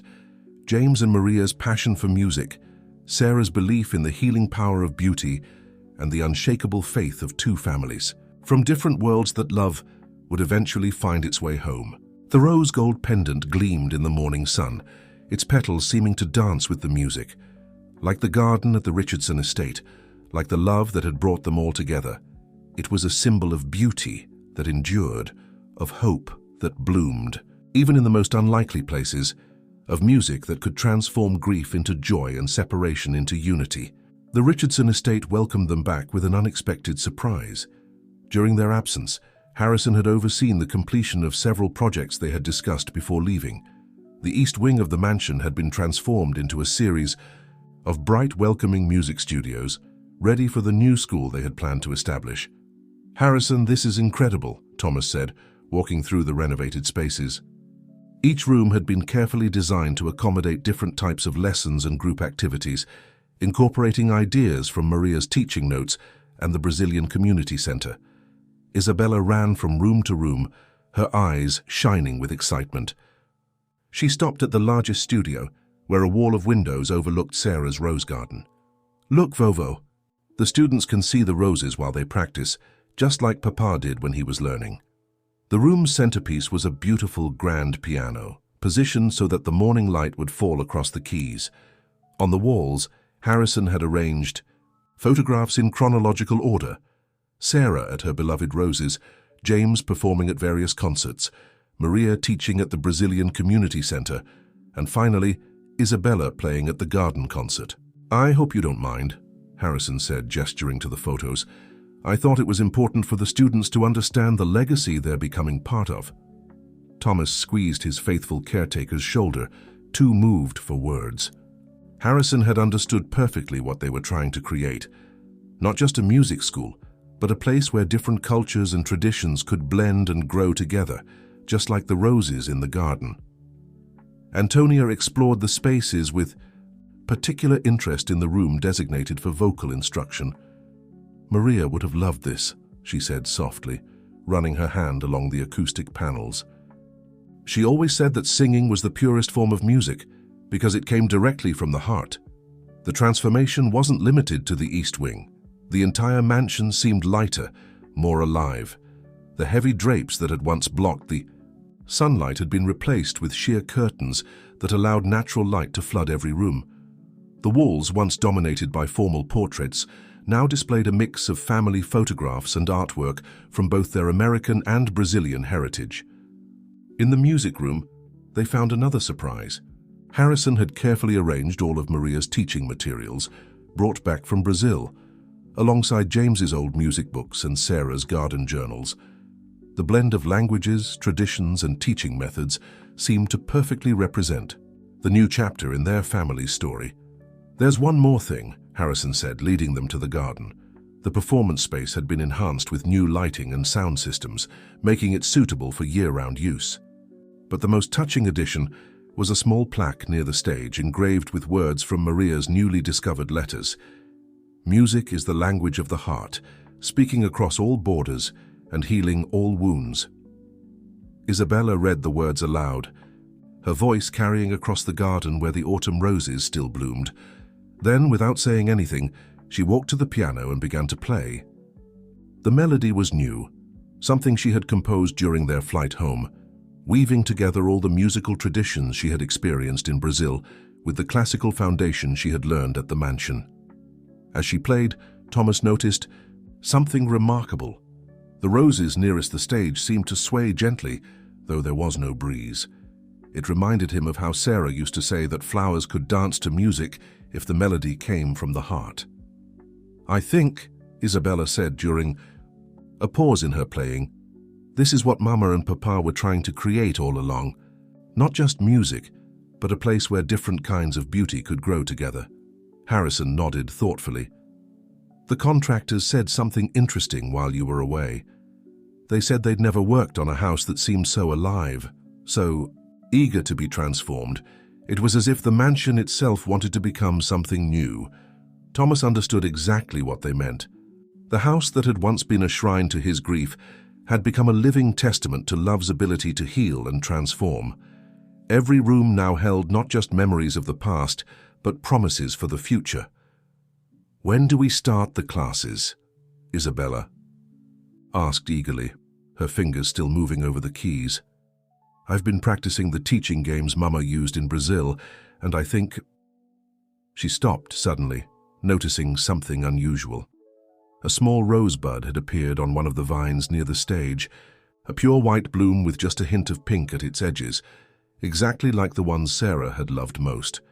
It was unusual for roses to bloom so late in the season, but then again, nothing about their family's story had followed the expected path. 1 year had passed since the day Thomas found a small girl cleaning his floors. The Richardson estate, once a symbol of loss and isolation, had blossomed into a vibrant center of music and learning. The music school, officially named the James and Maria Richardson Institute for Musical Arts, had opened its doors to students from all backgrounds, carrying forward the dream that had begun decades ago. On this particular evening, the garden performance space was filled once again, but this time for a very special recital. Students from both the local community and the Brazilian exchange program were preparing to perform, each bringing their own unique interpretation to the music. They had learned. Thomas stood at the back of the garden, watching Isabella move among the nervous young performers, offering encouragement just as her mother had once done. She had grown so much in the past year, not just in height, but in confidence and purpose. The rose gold pendant still hung at her neck, but it was no longer a symbol of loss. Instead, it had become a reminder of how love could bridge any distance. "She's a natural teacher," Antonia said, joining him. Her health had fully restored, and she now served as the school's cultural director, ensuring that both classical and Brazilian traditions were honored in their curriculum. Just like Maria, the evening's program was a beautiful blend of styles and traditions. Students performed everything from Bach to Brazilian folk songs, often finding innovative ways to combine different musical elements. The garden itself seemed to participate in the performances, with Sarah's roses releasing their perfume into the evening air and the newly installed lighting creating an ethereal atmosphere. When it was Isabella's turn to perform, she surprised everyone by inviting all her students to join her on stage. Together, they performed a new arrangement of Symphony of Secrets that incorporated elements from every musical tradition represented. At the school, the result was something entirely new yet deeply familiar, a perfect expression of how love and music could transform and grow while staying true to their roots. As Thomas watched his granddaughter lead the performance, he felt the presence of all those who had helped create this moment.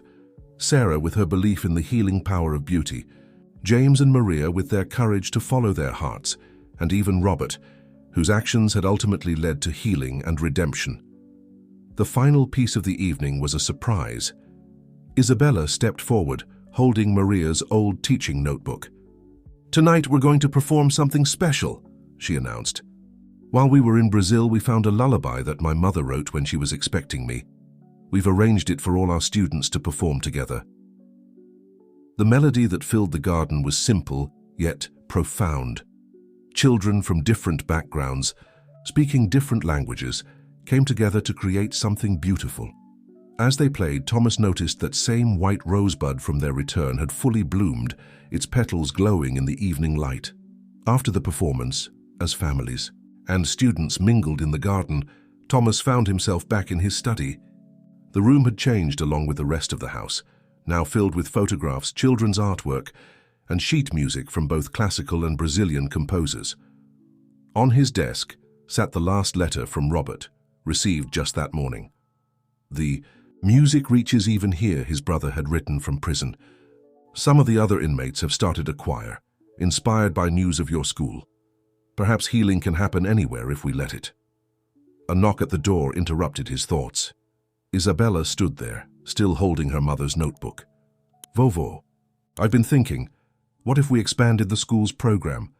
We could offer scholarships to students from all over the world, create a place where different musical traditions could meet and grow together." Thomas smiled, recognizing in her enthusiasm the same passion that had driven James and Maria. "I think that's a wonderful idea, sweetheart. After all, that's what this place has become, a garden where all kinds of beauty can grow." Later, that night, as the last guests departed and the garden lights dimmed, Thomas and Isabella sat together at the piano in the music room. The melody they played was neither classical nor Brazilian, but something uniquely their own. A song of family, of healing, of love that transcended all boundaries. Above them, stars twinkled through the skylight Sarah had always wanted installed. The roses in the garden swayed gently in the evening breeze, their perfume drifting through the open windows. And in the gentle notes of the piano, one could almost hear the echoes of all the love stories that had led to this moment, each one a different melody in the eternal symphony of the heart. 5 years had passed since music first returned to the Richardson estate. The James and Maria Richardson Institute for Musical Arts had grown beyond anyone's expectations, becoming a beacon of cultural exchange and artistic innovation. Students from around the world now filled the halls that had once echoed with emptiness, each bringing their own unique voice to the symphony of life that played out daily within its walls. On this particular morning, Thomas stood in the garden, watching as Isabella, now 13, conducted a masterclass for younger students. She had grown into a remarkable young woman, combining her father's musical genius with her mother's generous spirit. The rose-gold pendant still graced her neck, catching the morning light as she moved among her students with confident grace. "Remember what my mother always said," she told a nervous young pianist. "Music isn't about perfection. It's about speaking from your heart to another's." Her Portuguese accent, softened by years in America but still present, added a musical quality to her words that seemed entirely appropriate. The Institute had become exactly what James and Maria had dreamed of creating, a place where music transcended cultural boundaries and brought people together. The curriculum they had developed, combining Maria's innovative teaching methods with classical training, had attracted attention from music educators worldwide. "Mr. Richardson," Harrison called softly, approaching with a letter in hand. "The National Arts Council has approved our expansion proposal. We can begin construction on the new International Student Dormitory next month." The plans for the dormitory had been Isabella's idea, inspired by stories of her mother's early days in America. The building would provide housing for international students, ensuring that talented young musicians would have the opportunity to study at the Institute, regardless of their financial circumstances. As Thomas reviewed the approval documents, he could hear the sound of multiple musical traditions blending together from various practice rooms, classical piano mixing with Brazilian rhythms, traditional folk songs harmonizing with contemporary compositions. The mansion had become a living instrument, each room contributing its own note to the ongoing composition of their family's story. Antonia emerged from her office, where she had been conducting a video conference with music educators in Brazil. The cultural exchange program she had established was flourishing, creating bridges between communities, just as James and Maria had once dreamed of doing. "You should see the applications we're receiving for next semester," she said excitedly. "Children from all over the world, each with their own musical story to tell." Maria would have loved seeing this. Thomas nodded, remembering the shy young woman who had captured his son's heart with her belief in music's power to unite people. She and James saw this potential long before any of us. They knew that music could build bridges we couldn't even imagine. In the garden, Isabella had moved her class outside, gathering her students around Sarah's roses. She often incorporated her grandmother's gardening wisdom into her teaching, helping her students understand how music, like flowers, needed both structure and freedom to truly bloom. Music and gardens speak the same language, she told them, gesturing to a particularly beautiful white rose with pink-tipped petals. They both need care, patience, and love to reach their full potential, and when they bloom, she paused, touching her pendant thoughtfully, they create beauty that belongs to everyone. The morning's lessons concluded with a spontaneous performance in the garden. Students from different countries and backgrounds came together, creating an impromptu arrangement that blended their various musical traditions. The roses seemed to sway in appreciation, their perfume mingling with the music in the warm air. Later, in the quiet of his study, Thomas found himself looking through old photographs. There was James at his first piano recital, Sarah tending, her beloved roses, Maria teaching at the Brazilian Community Center, and now new photos of Isabella continuing their legacy in ways they could never have imagined. A knock at the door interrupted his reverie. Isabella entered, carrying a familiar notebook, Maria's old teaching journal, its pages now supplemented with her own notes and observations. "Vovô," she said, her eyes shining with excitement. "I've been thinking about Papa and Mama's symphony. What if we arranged it for a full orchestra? We could include traditional instruments from all our students' cultures, make it even more inclusive than they originally imagined." The idea of reimagining James and Maria's symphony took root and blossomed, much like Sarah's beloved roses. Over the next few months, the Institute became a hub of collaborative creativity, as students and teachers worked together to arrange the piece for a multicultural orchestra. Isabella led the project with a vision that seemed to channel both her parents. She worked tirelessly to ensure that each cultural tradition represented at the Institute found its voice in the arrangement while maintaining the original composition's emotional core. "Listen to how the Brazilian berimbau complements the classical strings here," she explained to Thomas one evening, playing a recording of their progress. "It's like Mama and Papa's voices talking to each other across time." The project had another unexpected effect. It began to heal old wounds in the community. Former students of both James and Maria came forward with their own memories and contributions. Even Robert, still serving his sentence, sent a letter expressing how news of the project had touched him. "Perhaps this is what redemption sounds like," he wrote, "a melody that brings people together instead of driving them apart." On the evening of the performance, the garden was transformed. The stage had been expanded to accommodate the full orchestra, an extraordinary blend of classical and traditional instruments from around the world. Students wore their national dress alongside formal concert attire, creating a visual harmony that matched the musical fusion they were about to perform. Thomas stood at the back of the garden, watching as people filled every available space. He recognized faces from both their American and Brazilian families, music educators from around the world, and community members who had supported the Institute from its beginning. Antonia approached, elegant in a traditional Brazilian dress. "Maria once told me," she said softly, "that true love is like a seed. It might take years to bloom, but when it does, it creates beauty beyond anything we could have imagined." The performance began with Isabella at the piano, playing the original opening notes of Symphony of Secrets. Gradually, other instruments joined in, classical strings and woodwinds blending with percussion from Brazil, wind instruments from Asia, and drums from Africa. The melody that James and Maria had written as a duet became a global conversation, each cultural voice adding its own perspective while maintaining the piece's essential message of love, transcending boundaries. As the music swelled, Thomas noticed something extraordinary. The roses in the garden seemed to glow softly in the evening light, their petals moving in perfect harmony with the music. The white rose with pink-tipped petals that had bloomed so unexpectedly years ago had multiplied, creating a living border around the performance space. In the middle of the orchestra, Isabella conducted with graceful confidence the rose gold, pendant at her neck, catching the light with each movement. She had arranged the final movement to include a children's choir, their young voices singing lyrics in multiple languages that celebrated the universal language of music and love.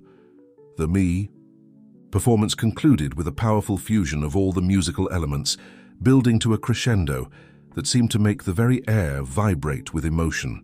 As the final notes faded into the evening sky, there was a moment of profound silence before the garden erupted in applause. Thomas found himself wiping away tears as he watched his granddaughter acknowledge the audience's response. She had taken her parents' dream and expanded it beyond anything they could have imagined, creating something that honored the past while building a bridge to the future. Later that night, after the guests had departed and the garden had quieted, Thomas and Isabella sat together on the stage steps. Above them, stars twinkled in the clear night sky, seeming to dance in rhythm with the leftover echoes of the evening's music. "Do you think they heard it?" Isabella asked softly, leaning against her grandfather's shoulder. "Mama, Papa, and Grandmother Sarah." Thomas smiled, wrapping an arm around her shoulders. "I think they've been hearing every note since the day you first walked into this house. They knew, even before we did, that love would find its way home through music." Isabella touched her pendant thoughtfully. "It's never really an ending, is it? It's always just another beginning." "That's right," Thomas agreed, looking out over the moonlit garden where Sarah's roses continued their quiet dance. "Every ending carries the seeds of a new beginning, just like every piece of music contains the possibility of a new arrangement." The roses swayed gently in the night breeze, their perfume carrying the promise of tomorrow's blooms. In the distance, the lights of the Institute glowed warmly, ready to welcome another day of music, learning, and love. The Richardson estate, once a sanctuary of solitude, had become exactly what James and Maria had dreamed of, a place where love spoke through music, where different cultures and traditions blended into something beautiful and new, where every heart could find its own unique way to sing. 10 years had passed since a small girl with trembling hands first brought music back to the Richardson estate. The James and Maria Richardson Institute had become a landmark in the international music community, its innovative approach to musical education inspiring similar programs around the world. On this particular autumn morning, Thomas stood in his study, watching through the window as Isabella, now 18, guided a group of young students through their morning practice in the garden. She had grown into a remarkable young woman, her talent as a musician matched only by her gift for teaching and bringing people together. "Your parents would be so proud," he whispered, touching a framed photograph on his desk. The picture showed James and Maria at their last performance together, their faces radiant with love and passion for their music. A knock at the door drew his attention. Harrison entered, carrying an envelope bearing the seal of one of Europe's most prestigious music conservatories. "It arrived this morning, sir," he said, his voice betraying his excitement. Thomas took the envelope, knowing what it contained but waiting for Isabella to share the moment. He called her in from the garden, and she arrived with her cheeks flushed from the morning air, the rose gold pendant still gracing her neck after all these years. "Is that?" she asked, her eyes widening at the sight of the envelope. "Open it," Thomas encouraged, handing it to her. With trembling fingers, Isabella broke the seal and unfolded the letter. Her eyes scanned the contents quickly, filling with tears of joy. "They accepted me, full scholarship for their international music education program." The news was extraordinary, but not unexpected. Isabella's innovative teaching methods, combining classical training with multicultural approaches, had already attracted attention from music educators worldwide. The conservatory's program would allow her to further develop these methods while studying with some of the world's finest musicians. "But what about the institute?" she asked, suddenly concerned. "I can't leave our students." Thomas smiled, remembering how Maria had expressed similar concerns about leaving her students in Brazil. "The institute will be here when you return," he assured her. "Besides, I think it's time we implemented that distance learning program you've been designing. You could teach masterclasses from Europe, connecting our students with musicians from around the world." Antonia appeared in the doorway, having overheard the conversation. "Your mother always said that love grows stronger when it learns to bridge distances," she reminded Isabella gently. "This is your chance to build new bridges, just like she did." Later that afternoon, as the sun cast long shadows through the garden, Isabella gathered her students to share the news. Instead of expressions of sadness at her upcoming departure, the children surprised her with their enthusiasm and questions about how they could connect with other young musicians across the ocean. "We could have virtual concerts," one excited student suggested, "with students from all over the world playing together. And share different musical traditions," another added, "learn from each other's cultures." Thomas watched from the terrace as his granddaughter's face lit up with possibilities. She had inherited not just her parents' musical talents, but their ability to see opportunities where others might see obstacles. That evening, as the garden filled with the sound of practice sessions winding down, Thomas found Isabella seated at the piano in the music room. She was playing a piece he hadn't heard before, something that seemed to weave together classical elements with rhythms from various world music traditions. "It's a thank you," she explained when he asked about the composition. "For everything. This house has given me for all the love that brought me here." She paused, her fingers hovering over the keys. "I used to think this pendant was just a beautiful piece of jewelry that connected me to my past. But now I understand it's more than that. It's a reminder that love always finds its way home, even when the path takes unexpected turns." Thomas sat beside her on the piano bench, just as he had done that first night so many years ago. "Your mother once wrote something similar in one of her letters," he recalled. "She said that true love is like music. It can cross any border, speak any language, and find its way into any heart that's willing to listen." Outside, the garden had taken on the golden hues of autumn, Sarah's roses still blooming despite the changing season. The white roses with pink-tipped petals that had appeared so mysteriously years ago had spread throughout the garden, creating a living testament to love's ability to grow and multiply in unexpected ways. On Isabella's last evening before departing for Europe, the Richardson estate hosted a special concert in the garden. Students, teachers, and community members gathered to celebrate not just her achievement, but the extraordinary journey that had transformed a house of silence into a global center of musical harmony. The garden was in full bloom, Sarah's roses, creating a fragrant backdrop to the performance space. As twilight approached, soft lights illuminated the pathways, creating an ethereal atmosphere that seemed to bridge the gap between past and present, between earth and heaven.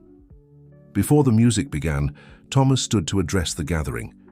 Looking out over the faces illuminated by the garden lights, he saw the living legacy of James and Maria's dream, people from different cultures and backgrounds, united by their love of music and their belief in its power to transform lives.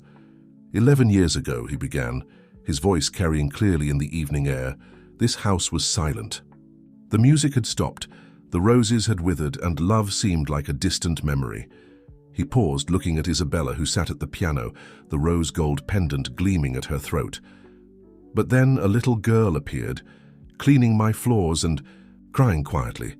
Unaware that she was about to change everything, she brought with her not just music, but a reminder that love never truly ends. It just waits for the right moment to bloom again. Isabella began to play softly, her fingers finding the opening notes of Symphony of Secrets. But this version was different. She had arranged it as a tribute to all the love stories that had shaped her life. The melody incorporated elements from every chapter of their family's journey. Sarah's passion for beauty, James and Maria's courage to follow their hearts, and the endless possibilities that arose when love was allowed to grow freely. As she played, Thomas noticed something extraordinary. The roses seemed to glow with an inner light, their petals moving in perfect harmony with the music. The white roses with pink-tipped edges that had first appeared on that transformative night years ago were particularly radiant, their beauty a testament to Sarah's enduring presence in the garden she had loved so much. Students from the Institute joined in gradually, adding their own instruments and voices to the symphony. The music swelled and soared, carrying with it all the hopes, dreams, and love that had brought them to this moment. Classical harmonies blended seamlessly with rhythms from around the world, creating something entirely new yet deeply rooted in tradition. Through it all, the rose-gold pendant at Isabella's neck caught and reflected the garden lights, seeming to pulse with its own Inner music. It was no longer just a piece of jewelry or even a family heirloom. It had become a symbol of how love could transform and heal, how beauty could emerge from pain, and how music could bridge the gaps between hearts and cultures. As the final notes of the symphony faded into the evening air, a gentle breeze swept through the garden, carrying the perfume of roses. In that moment, it seemed as if all the love stories that had shaped their family were present. Sarah tending her beloved, Roses, James and Maria creating their music of hope, and all the students and teachers who had found their own voices in this special place. Thomas wrapped his arm around his granddaughter's shoulders as she joined him on the garden path. "Remember," he said softly, "wherever your music takes you, this will always be your home. The roses will keep blooming. The students will keep learning, and love will keep finding new ways to sing." Isabella touched her pendant, tears glistening in her eyes. "Mama was right," she whispered. "Love is like music. It never really ends. It just keeps changing and growing, finding new hearts to touch and new stories to tell." As night fell and stars began to twinkle above the garden, the last notes of music faded into a peaceful silence. But it wasn't the heavy silence that had once filled the mansion. It was the quiet contentment of a house filled with love, of a garden rich with memories, of hearts united by the endless symphony of life.